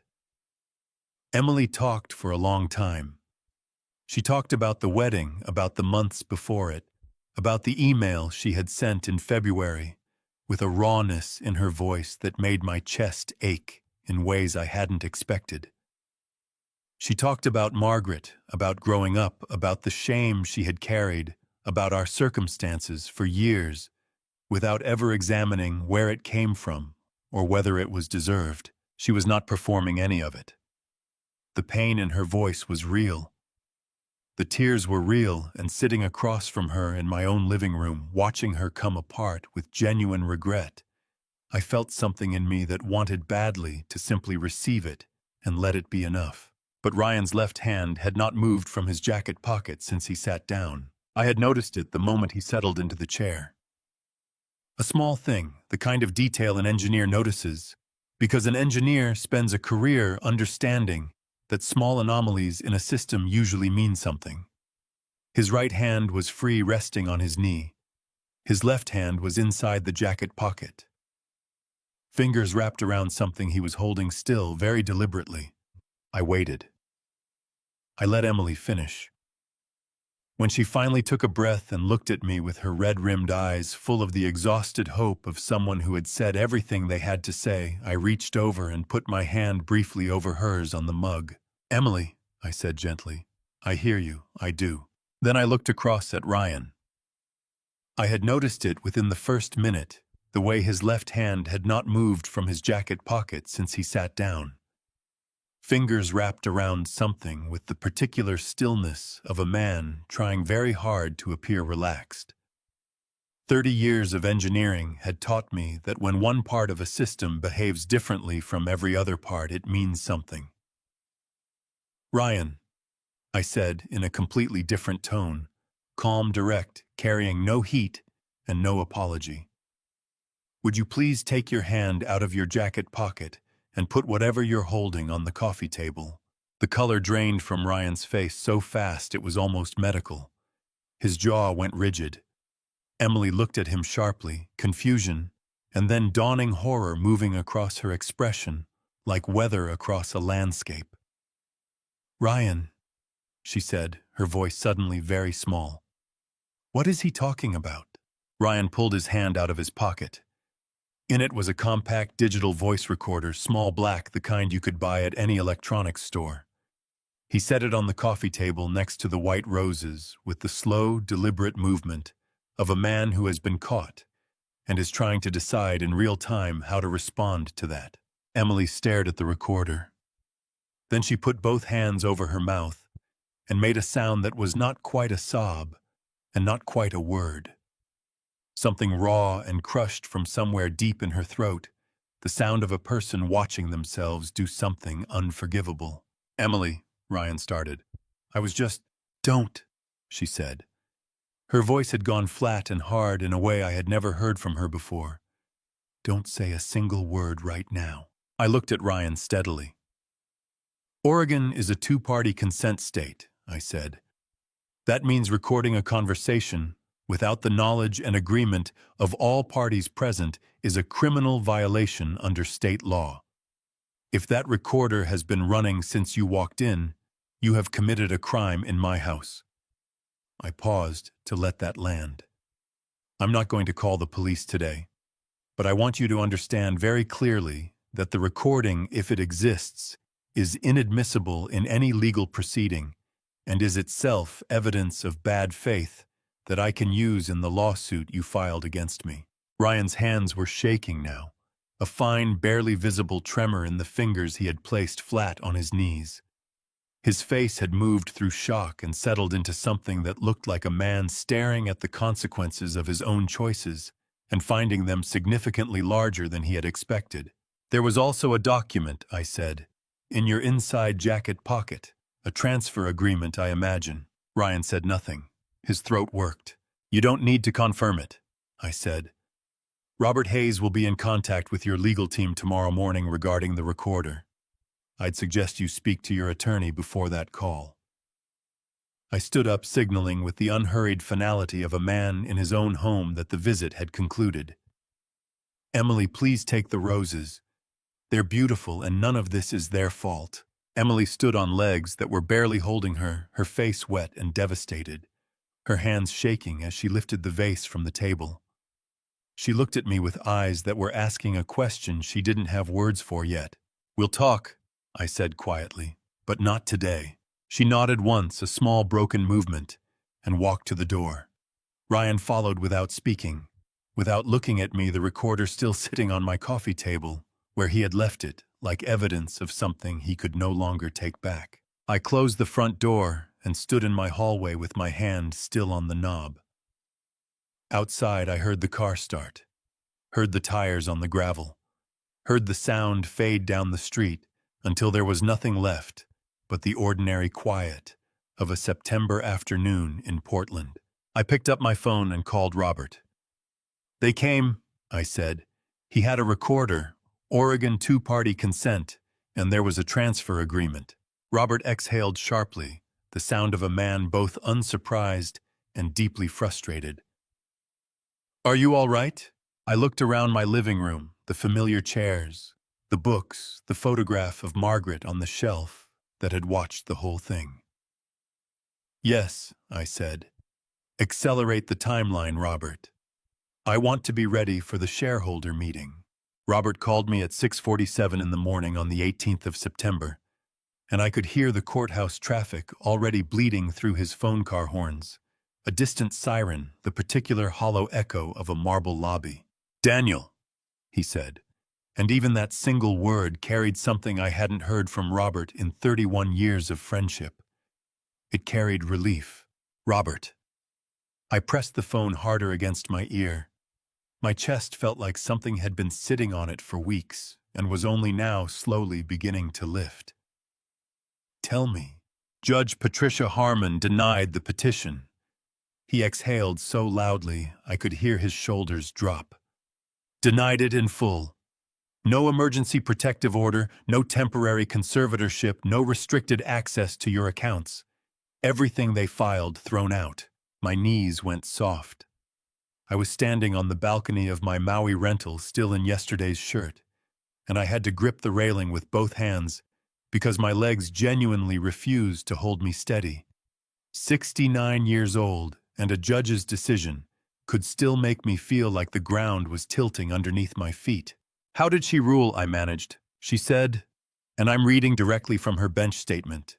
Here she said, "The petitioner has presented no credible medical evidence, no documented financial mismanagement, and no testimony from qualified professionals to support a finding of diminished capacity.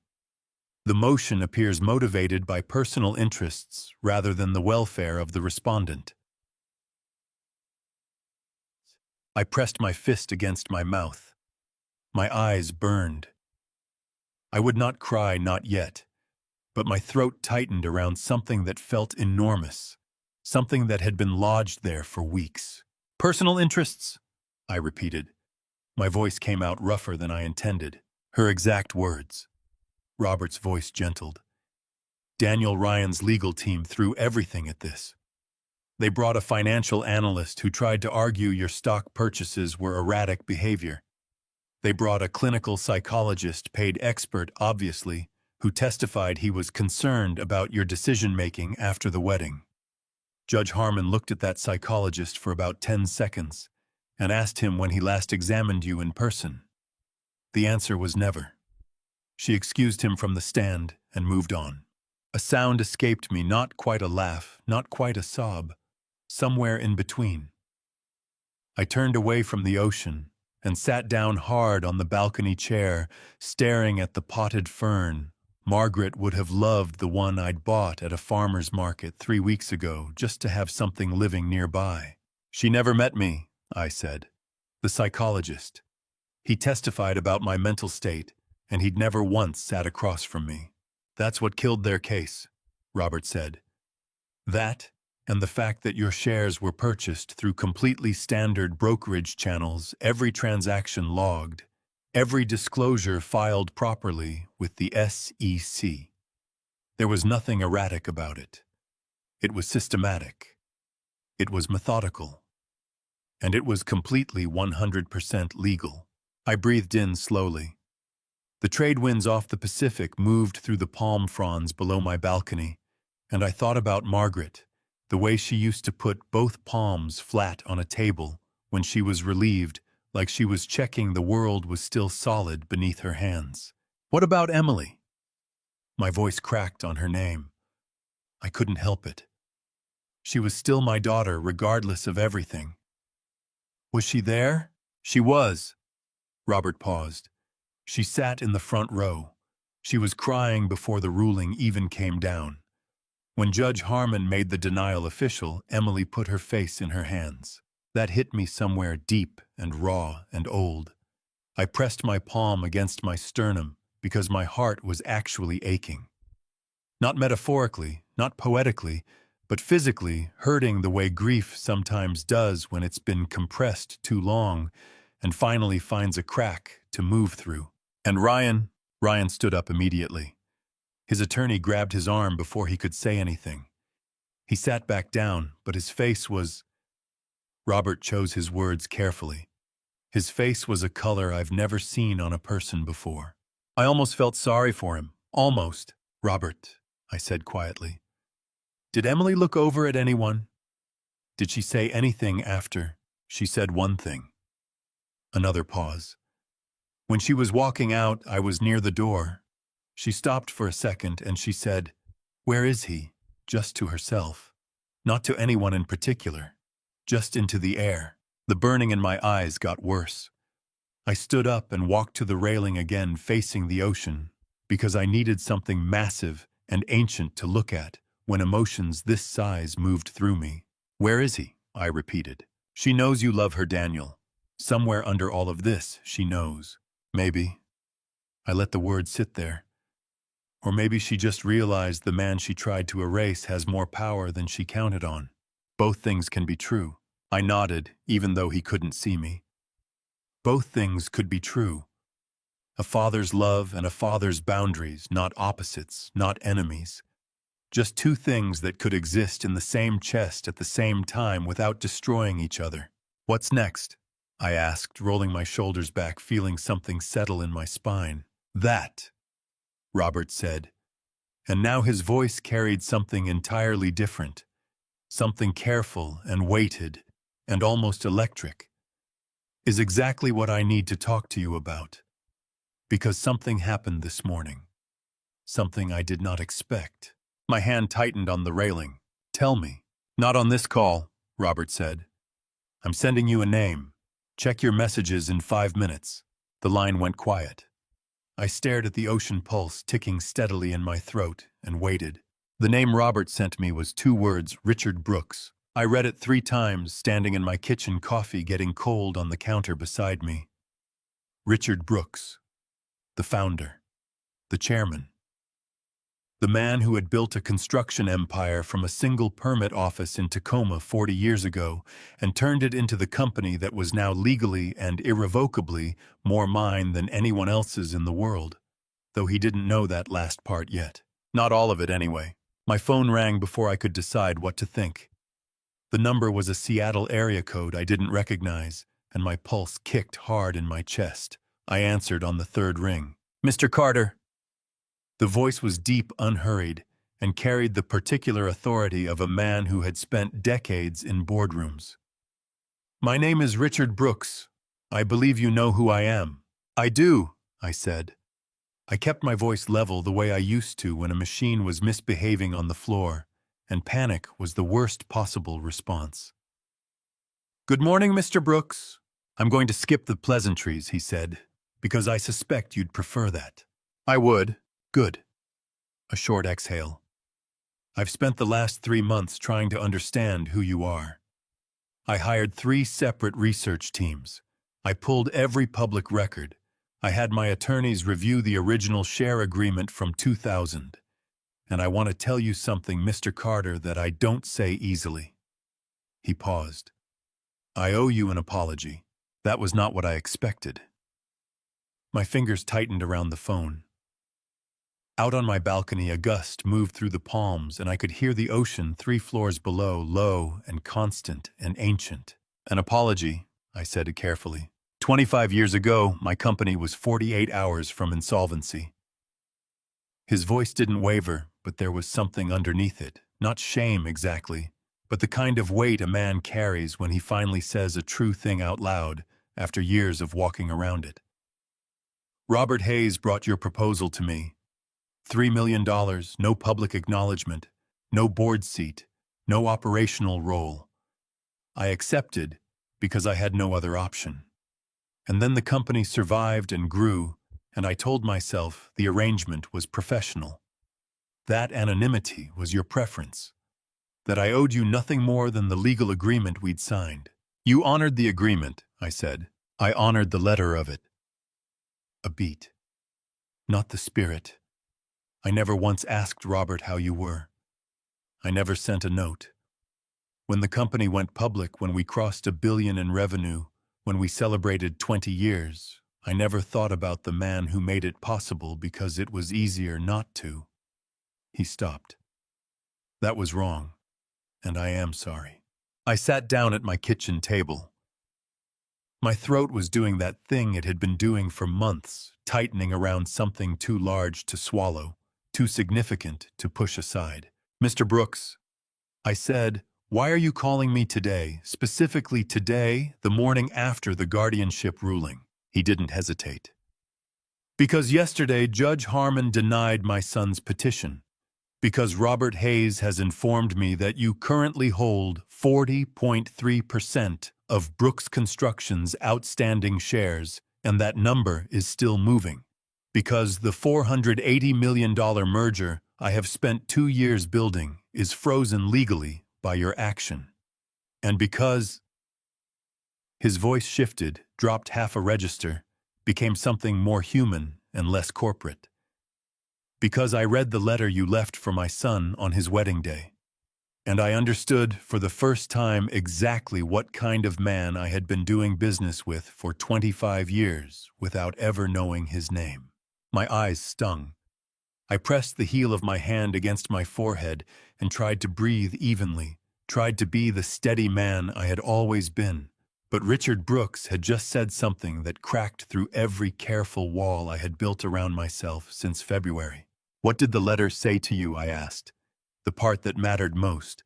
You wrote, he said slowly, as if reciting something he'd memorized. I did not invest in your father's company to gain power. I invested because I believed in something worth building. I still do.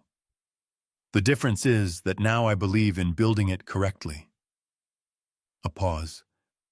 That sentence told me more about you than 3 months of research. The tears came then. I couldn't stop them. I pressed my fist against my mouth and let them run down my face, hot and quiet. And 25 years in the making. For Margaret, who never got to see any of this, for Emily, who somewhere in a Seattle apartment was probably staring at a ceiling and wondering where everything went wrong, for the younger version of me, who wrote a check for $3 million and asked for nothing in return. Mr. Carter, Richard said, and his voice was careful now, I want to propose a meeting. A private one. No attorneys, no board members, no Ryan, just the two of us.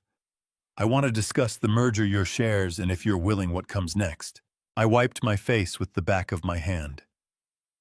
Outside, the Pacific was enormous and blue and completely indifferent to the fact that a 69-year-old retired mechanical engineer from Portland was sitting at a kitchen table in Maui, crying into the morning light. I'll need to think about it, I said. Of course. He was quiet for a moment, then softer. For what it's worth, Mr. Carter, I think my son married the wrong woman for the wrong reasons, and I think her father deserved far better than what he received. Something shifted in my chest, not relief exactly, not yet. Something older and more fragile than relief. I'll call you Thursday, I said. And when I set the phone down, I sat there for a long time listening to the ocean, feeling something that might, if I was careful with it, become hope. Robert called me on the 2nd of October at exactly 8 minutes past noon, and I knew before he said a single word that something had changed. I could hear it in the way he breathed, that particular slow inhale a man takes when he is carrying news too significant to rush. Daniel. His voice was steady, but underneath it something was trembling like a bridge after a truck has passed. I need you to sit down. I'm already sitting. I was at the kitchen table with a mug of black coffee and the crossword I hadn't managed to finish in 3 days. I set the pen down. Tell me. As of market close yesterday, October 1st, Robert said, your total holdings in Brooks Construction Group represent 51.2% of all outstanding shares. The number landed in my chest like a stone dropped into still water, slow rings spreading outward from the center, touching everything. Say that again, I said.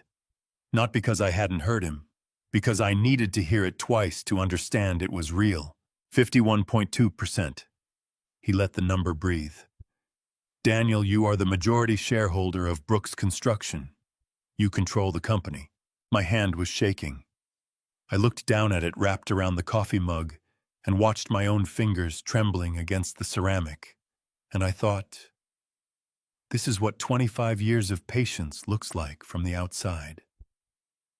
Just a 69-year-old man with shaking hands sitting at a kitchen table in Maui. Robert, I said, and my voice cracked straight down the middle. Margaret would have laughed herself to tears. He made a sound that was half laugh, half something rougher. She absolutely would have. She'd have said you always did things backwards, quiet first, loud later. She said that about my engineering reports, too. I pressed the heel of my palm against my eyes because they were burning. Because after everything, the email with 25 conditions, the wedding morning, the 65 missed calls, I never answered the lawsuit, the guardianship petition, the months of buying shares one careful block at a time. After all of it, the number 51.2 had arrived as quietly as a tide coming in. How did it happen this fast? I thought we were looking at November.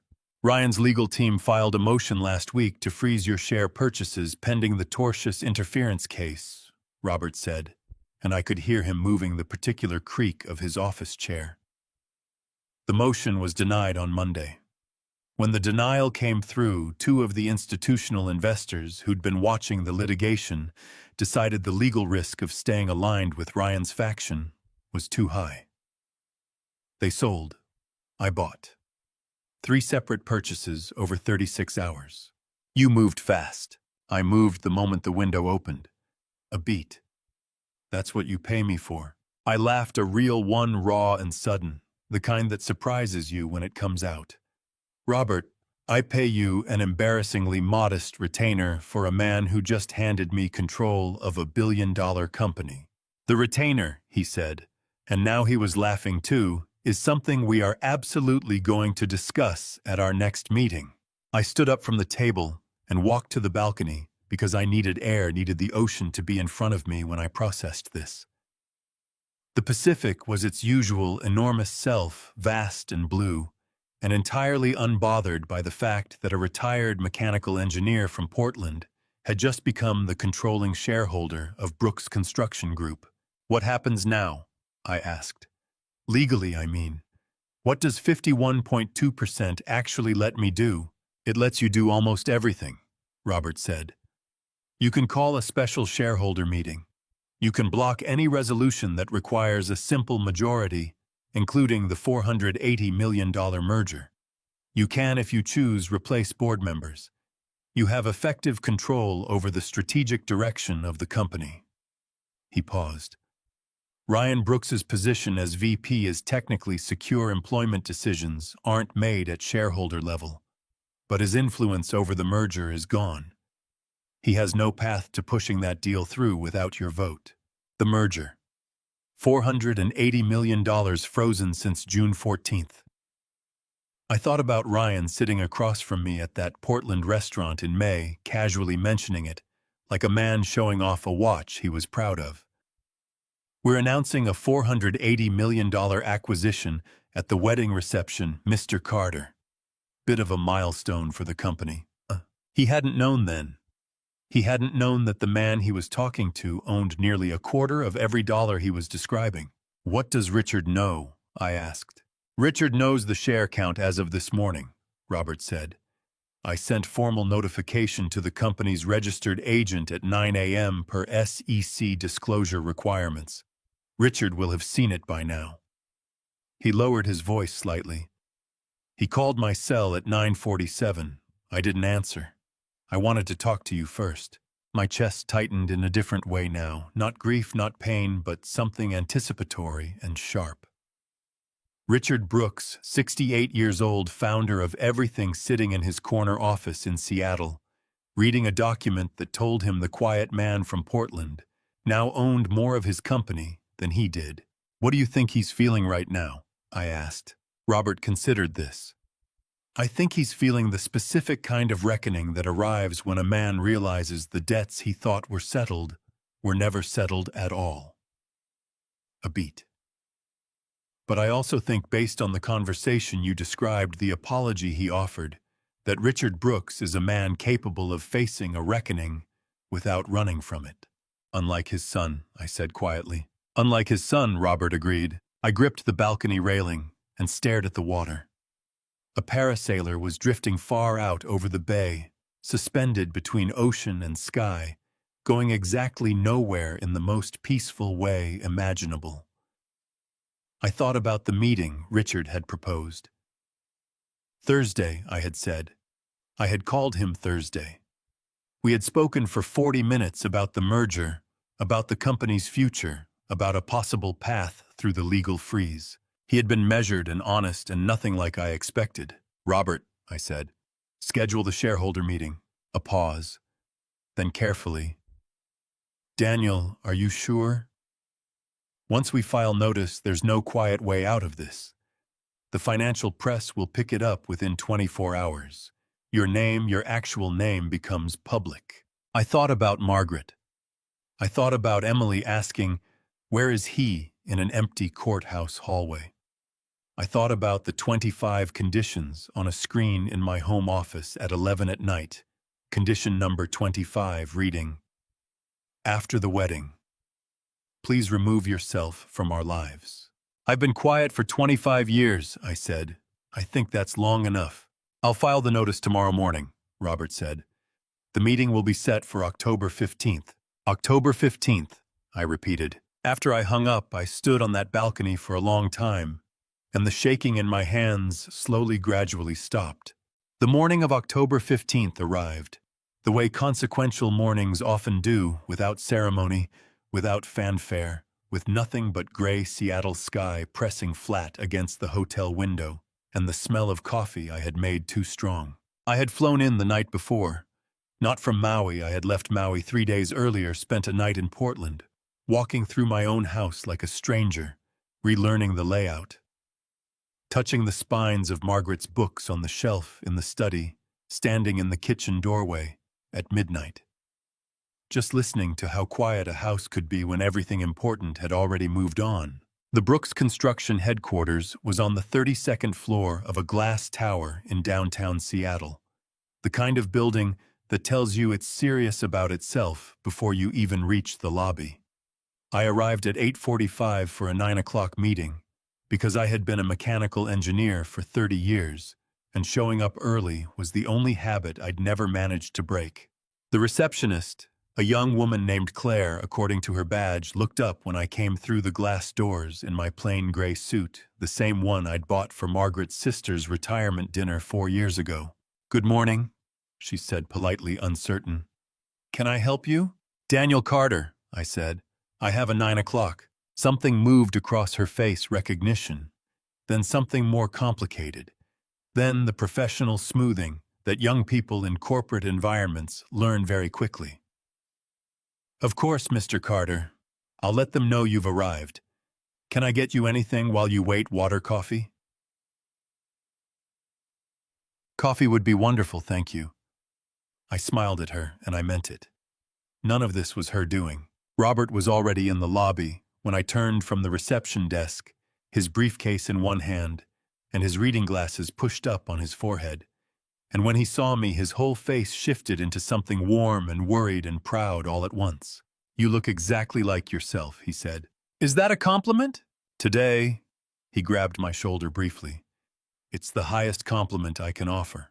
We rode the elevator to the 32nd floor, and I watched the lobby shrink below us through the glass wall, and I thought about 25 years ago, when I had wired $3 million into an account belonging to a company I had never visited, run by a man I had never met, because Robert had said, "Daniel, this company is worth saving," and I had believed him. The elevator opened into a corridor that smelled of carpet and climate control and the particular kind of nervous energy that gathers before important meetings. A young man in a dark suit was waiting for us. "Mr. Carter, Mr. Hayes." He gestured down the hall. "They're ready for you in the main boardroom." They. I noted the word. Not he. Not Richard alone. Robert leaned close as we walked. "Ryan is in there," he murmured. "He wasn't supposed to be. Richard told me this morning he insisted." "Of course he did," I said, and I kept walking. The boardroom door was heavy dark wood, and when the young man opened it, I felt the temperature of the room before I saw anything, the particular chill of a space full of people who have been waiting and are not comfortable about it. The table was long and dark, 12 chairs on each side, and most of them were filled. Board members I had never met, faces I recognized from annual reports Robert had forwarded me over the years. At the far end, Richard Brooks was standing, not seated, standing, and he looked exactly as he had sounded on the phone, a man in his late 60s who had built something large and was now genuinely uncertain whether it was going to survive the morning. Beside him, Ryan Brooks was seated jaw tight, both hands flat on the table. When he saw me walk through the door, the color drained from his face so fast I actually watched it happen, watched the blood leave his cheeks like something retreating. "Mr. Carter?" Richard came around the end of the table with his hand extended, and his grip, when we shook, was firm and dry and deliberate. "Thank you for coming. Thank you for having me, Mr. Brooks." I held his gaze, and what I saw there wasn't hostility. It was the face of a man doing something hard and choosing to do it correctly. Ryan stood slowly. His voice, when it came, was controlled. I could hear the effort it took. "Mr. Carter? Ryan?" I looked at him directly, and I let the full weight of everything, the restaurant in May, the letter he opened on his wedding morning, the 65 calls I never answered, sit between us without apology. He swallowed. His throat moved visibly. "I didn't know," he said, "about the shares, about any of it. I want you to know that." "I know you didn't," I said simply. Something flickered in his eyes. He had expected a different answer, something harder, something with an edge. I watched him recalibrate. Richard guided me to a seat near the head of the table, and as I settled into the chair, the room adjusted around me, chairs shifting, papers straightening, the quiet organizational chaos of people who have just understood that the power arrangement they came in with is not the power arrangement that exists. "Gentlemen," Robert said, opening his briefcase and setting a bound document on the table. "As of October 2nd, my client Daniel Carter holds 51.2% of Brooks Construction Group's outstanding shares, duly registered and disclosed per all applicable SEC requirements." He slid copies down both sides of the table. "He is, as of this morning, the majority shareholder and the largest single controlling interest this company has ever had. The purpose of today's meeting is to discuss the path forward, specifically the status of the $480 million merger, the company's governance structure, and any further business Mr. Carter wishes to address." The room was utterly, completely still. Not one person moved. I could hear the climate control system humming above the ceiling tiles.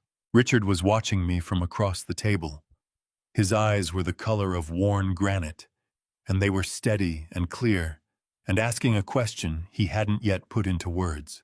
I reached into my jacket pocket and set a single folded sheet of paper on the table in front of me. "I have one item," I said. "One item only for now." Every set of eyes in that room dropped to the folded paper. Ryan's hands, still flat on the table, were no longer still. His fingers were pressing so hard into the wood, I could see the white around his knuckles from where I sat. I left the paper folded. "Before we discuss business," I said, "I'd like to say something. To this room. To the people who built this company." I looked at Richard. "And to the man who forgot for 25 years to ask how I was doing." Richard's jaw moved. His eyes were bright. "I did not come here for revenge," I said. "I came here for something far more expensive than that." Every pair of eyes in that boardroom was fixed on the folded sheet of paper I had placed on the table. 12 board members, Richard Brooks at the far end, Ryan beside him with his jaw so tight I thought his teeth might crack, and Robert to my right, wearing the careful, neutral expression of a man who already knows the ending. I picked up the paper, unfolded it slowly the way a man unfolds something he has been carrying for a very long time. 25 years ago, I said I wired $3 million into a company I had never visited. I asked for no credit, no title, no chair at this table. I looked around the room, not at Ryan, not yet, but at the board members who had genuinely helped build something worth building. I asked for one thing only, a fair return handled quietly and correctly. I set the paper flat. Everything I did after June 14th was a response to a failure of basic human decency, not a failure of business. The room went airless. Nobody moved. Ryan's knuckles were white against the tabletop. "Mr. Carter," Robert said, "would you like to read the document?" "Yes." I looked down at the single page. "This is a letter addressed to this board dated October 2nd, the same day my shareholding reached 51.2%. I began to read. "To the Board of Directors of Brooks Construction Group, I write not as an adversary, but as the person who believed in this company before most of you knew it existed. I froze the $480 million merger not to destroy it, but to be seen. I bought shares not to take control, but to have a voice. I have been invisible for 25 years by choice. I am choosing today to be visible. What I do with that visibility depends entirely on what this room does next." I set the paper down. Richard exhaled low and rough from somewhere deep in his chest. His hand went to his mouth. His eyes were red at the edges, and I watched him blink hard against something he clearly hadn't prepared to feel today. Ryan pushed back from the table and stood. His voice came out thin and strained. "You froze a $480 million deal because my wife didn't want you at her wedding." "Sit down, Ryan." Richard's voice cut across the room like a blade. "Dad, sit down." No raised volume, no theater. Just 40 years of authority compressed into 2 words. Ryan sat chest-heaving, eyes glassy, fighting something complicated that he hadn't expected to find inside himself this morning. "Mr. Carter," board member Patricia Walsh leaned forward, her voice measured. "Is it your intention to permanently block the merger?" "No," I said. The tension rearranged itself. "The merger has structural problems unrelated to me personally," I continued. "The target company carries $300 million in contingent liability that was never disclosed in the initial due diligence summary. I froze the vote because a deal of this size with that liability hidden would have damaged this company and everyone whose livelihood depends on it."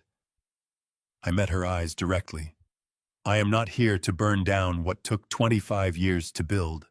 I am here because I was asked to disappear, and I decided respectfully not to." Patricia Walsh sat back. She looked at Richard. Something moved between them. History, professional respect, and the exhausted relief of a crisis, revealing itself smaller than feared. Richard stood, broad through the shoulders even at 68. When he rose, the room instinctively organized itself around him the way it always had. He walked the length of the table, unhurried, deliberate, and stopped directly in front of me. "I owe you an apology." His voice was steady, but his eyes were bright and full and cracking open in real time. "Not the one I gave you on the phone. A real one. In front of these people." He swallowed hard. "I took your money 25 years ago, built a legacy on it, and never once said your name out loud. Not to my board, not to my son, not to anyone." A pause that carried genuine weight. "That was deeply, inexcusably wrong, and I am sorry." My throat tightened until I had to press my lips together and breathe through it carefully. My eyes burned hot. I had not expected this, not here, not in front of 12 people, not delivered with this much plainness. "Richard," I said, my voice rougher than I wanted, "I accept your apology." He extended his hand. I stood and took it, not the professional grip from the doorway, but the kind 2 old men exchange when they have finally, at enormous cost, told each other the truth. Across the table, Ryan's shoulders were shaking. Head-bent hands flat on the table, and what moved through my chest was not triumph, not even close. It was sorrow. "Ryan," I said. He looked up, eyes wet, jaw working hard. "I don't want your company," I said.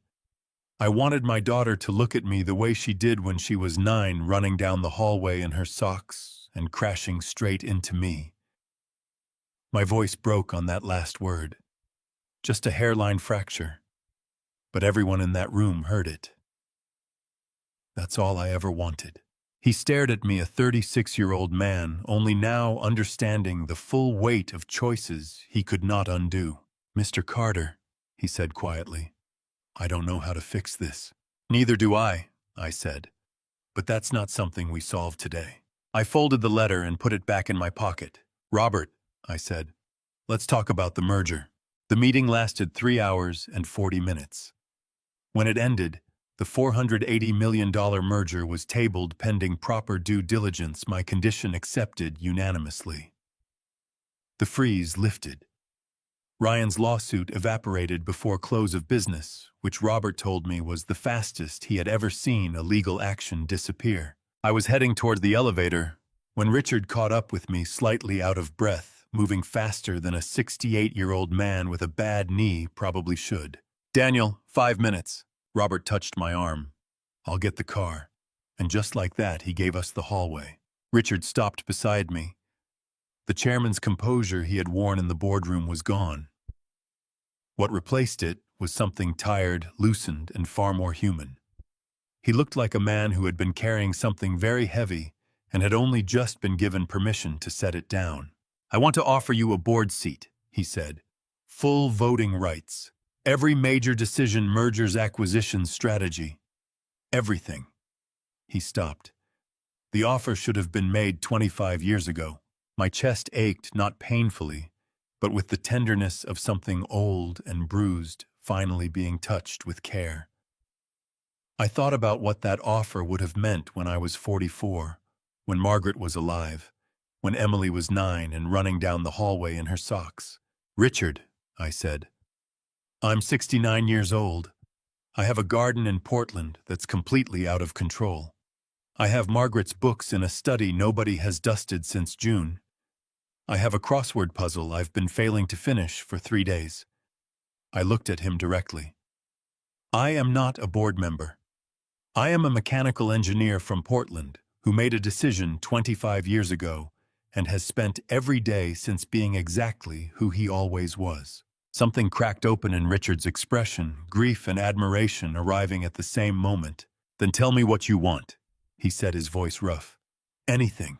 3 things." I held his gaze. "The merger gets reviewed correctly, not fast correctly. Robert Hayes gets a direct line to this board always. And—" My voice broke without warning, sudden and sharp. I looked away toward the window at the end of the corridor, at the gray Seattle sky. "Tell Emily her father is fine, that he's not angry, that he understands she was young and scared and trying to build something she was proud of, and that he loves her the same as he always did. I can't tell her myself yet, but I need her to know I didn't disappear because I stopped caring." Richard's eyes were wet. He blinked hard. "I'll call her tonight. Thank you." He extended his hand one final time. "I am glad you were the one who saved us. In 2000. And I am glad you are the person you turned out to be." "So am I said. Downstairs, Robert was waiting with both our coats. When I told him about the board seat, his eyebrows shot up. And I told him about the crossword puzzle. He stared at me for 3 full seconds. Then he laughed. Sudden, unguarded bouncing off the marble ceiling, and I laughed with him. And something that had been wound unbearably tight for months finally gratefully let go. Outside, the Seattle air was cold and clean. I pulled out my phone. 65 missed calls sitting untouched since June 14th. 4 months of evidence I had walked past every single day without addressing. I opened the log, scrolled to the top, pressed delete. All of them gone. The phone showed 0 missed calls. The first drops of rain touched my face and I tipped my head back for just a moment to feel them. "How does that feel?" Robert asked. "Like October," I said. "Like something that's finally over and like something that might, if I'm careful with it, be a beginning." We walked to the car. I did not look back. People always ask me, was it worth it? 69 years on this earth, and I still come back to something my mother used to say. God doesn't give you a heavy load without first building strength into your back. I didn't understand that when I was 44 writing a check for $3 million in a quiet room with nobody watching. I understand it now standing in Seattle rain with 65 deleted calls and the lightest phone I've ever held. Here is the truth. I wish someone had told me sooner dignity is not the same as silence. I spent 25 years being invisible because I thought that was the humble thing. It wasn't. It was just fear wearing a quieter coat. If this family story has taught me anything, it's that the people who love you should never have to wonder whether you exist. So don't do what I did. Don't wait 25 years to be seen. Don't let anyone hand you a list of 25 conditions for your own worth and call it love. Speak sooner. Set boundaries before they become wounds. The people who truly belong in your life will not need you to disappear. They will pull up a chair and make room. Every Grandpa Stories channel will tell you that old men are full of regret. Maybe. But the ones worth listening to are full of something harder earned than regret. They're full of perspective. And mine is, this power means nothing if the person you love doesn't know your name. This has been one of my favorite Grandpa Stories to share. And if this family story moved you, touched something real, or reminded you of someone you should call tonight, leave a comment below, share it with someone who needs to hear it, and subscribe so you never miss the next chapter. Your presence on this journey means more than you know.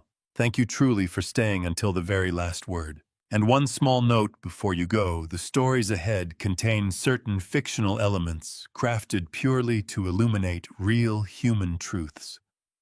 If that's not the kind of family story you're looking for, no hard feelings at all, step away, find what feeds your soul, and come back whenever you're ready. This door is always open.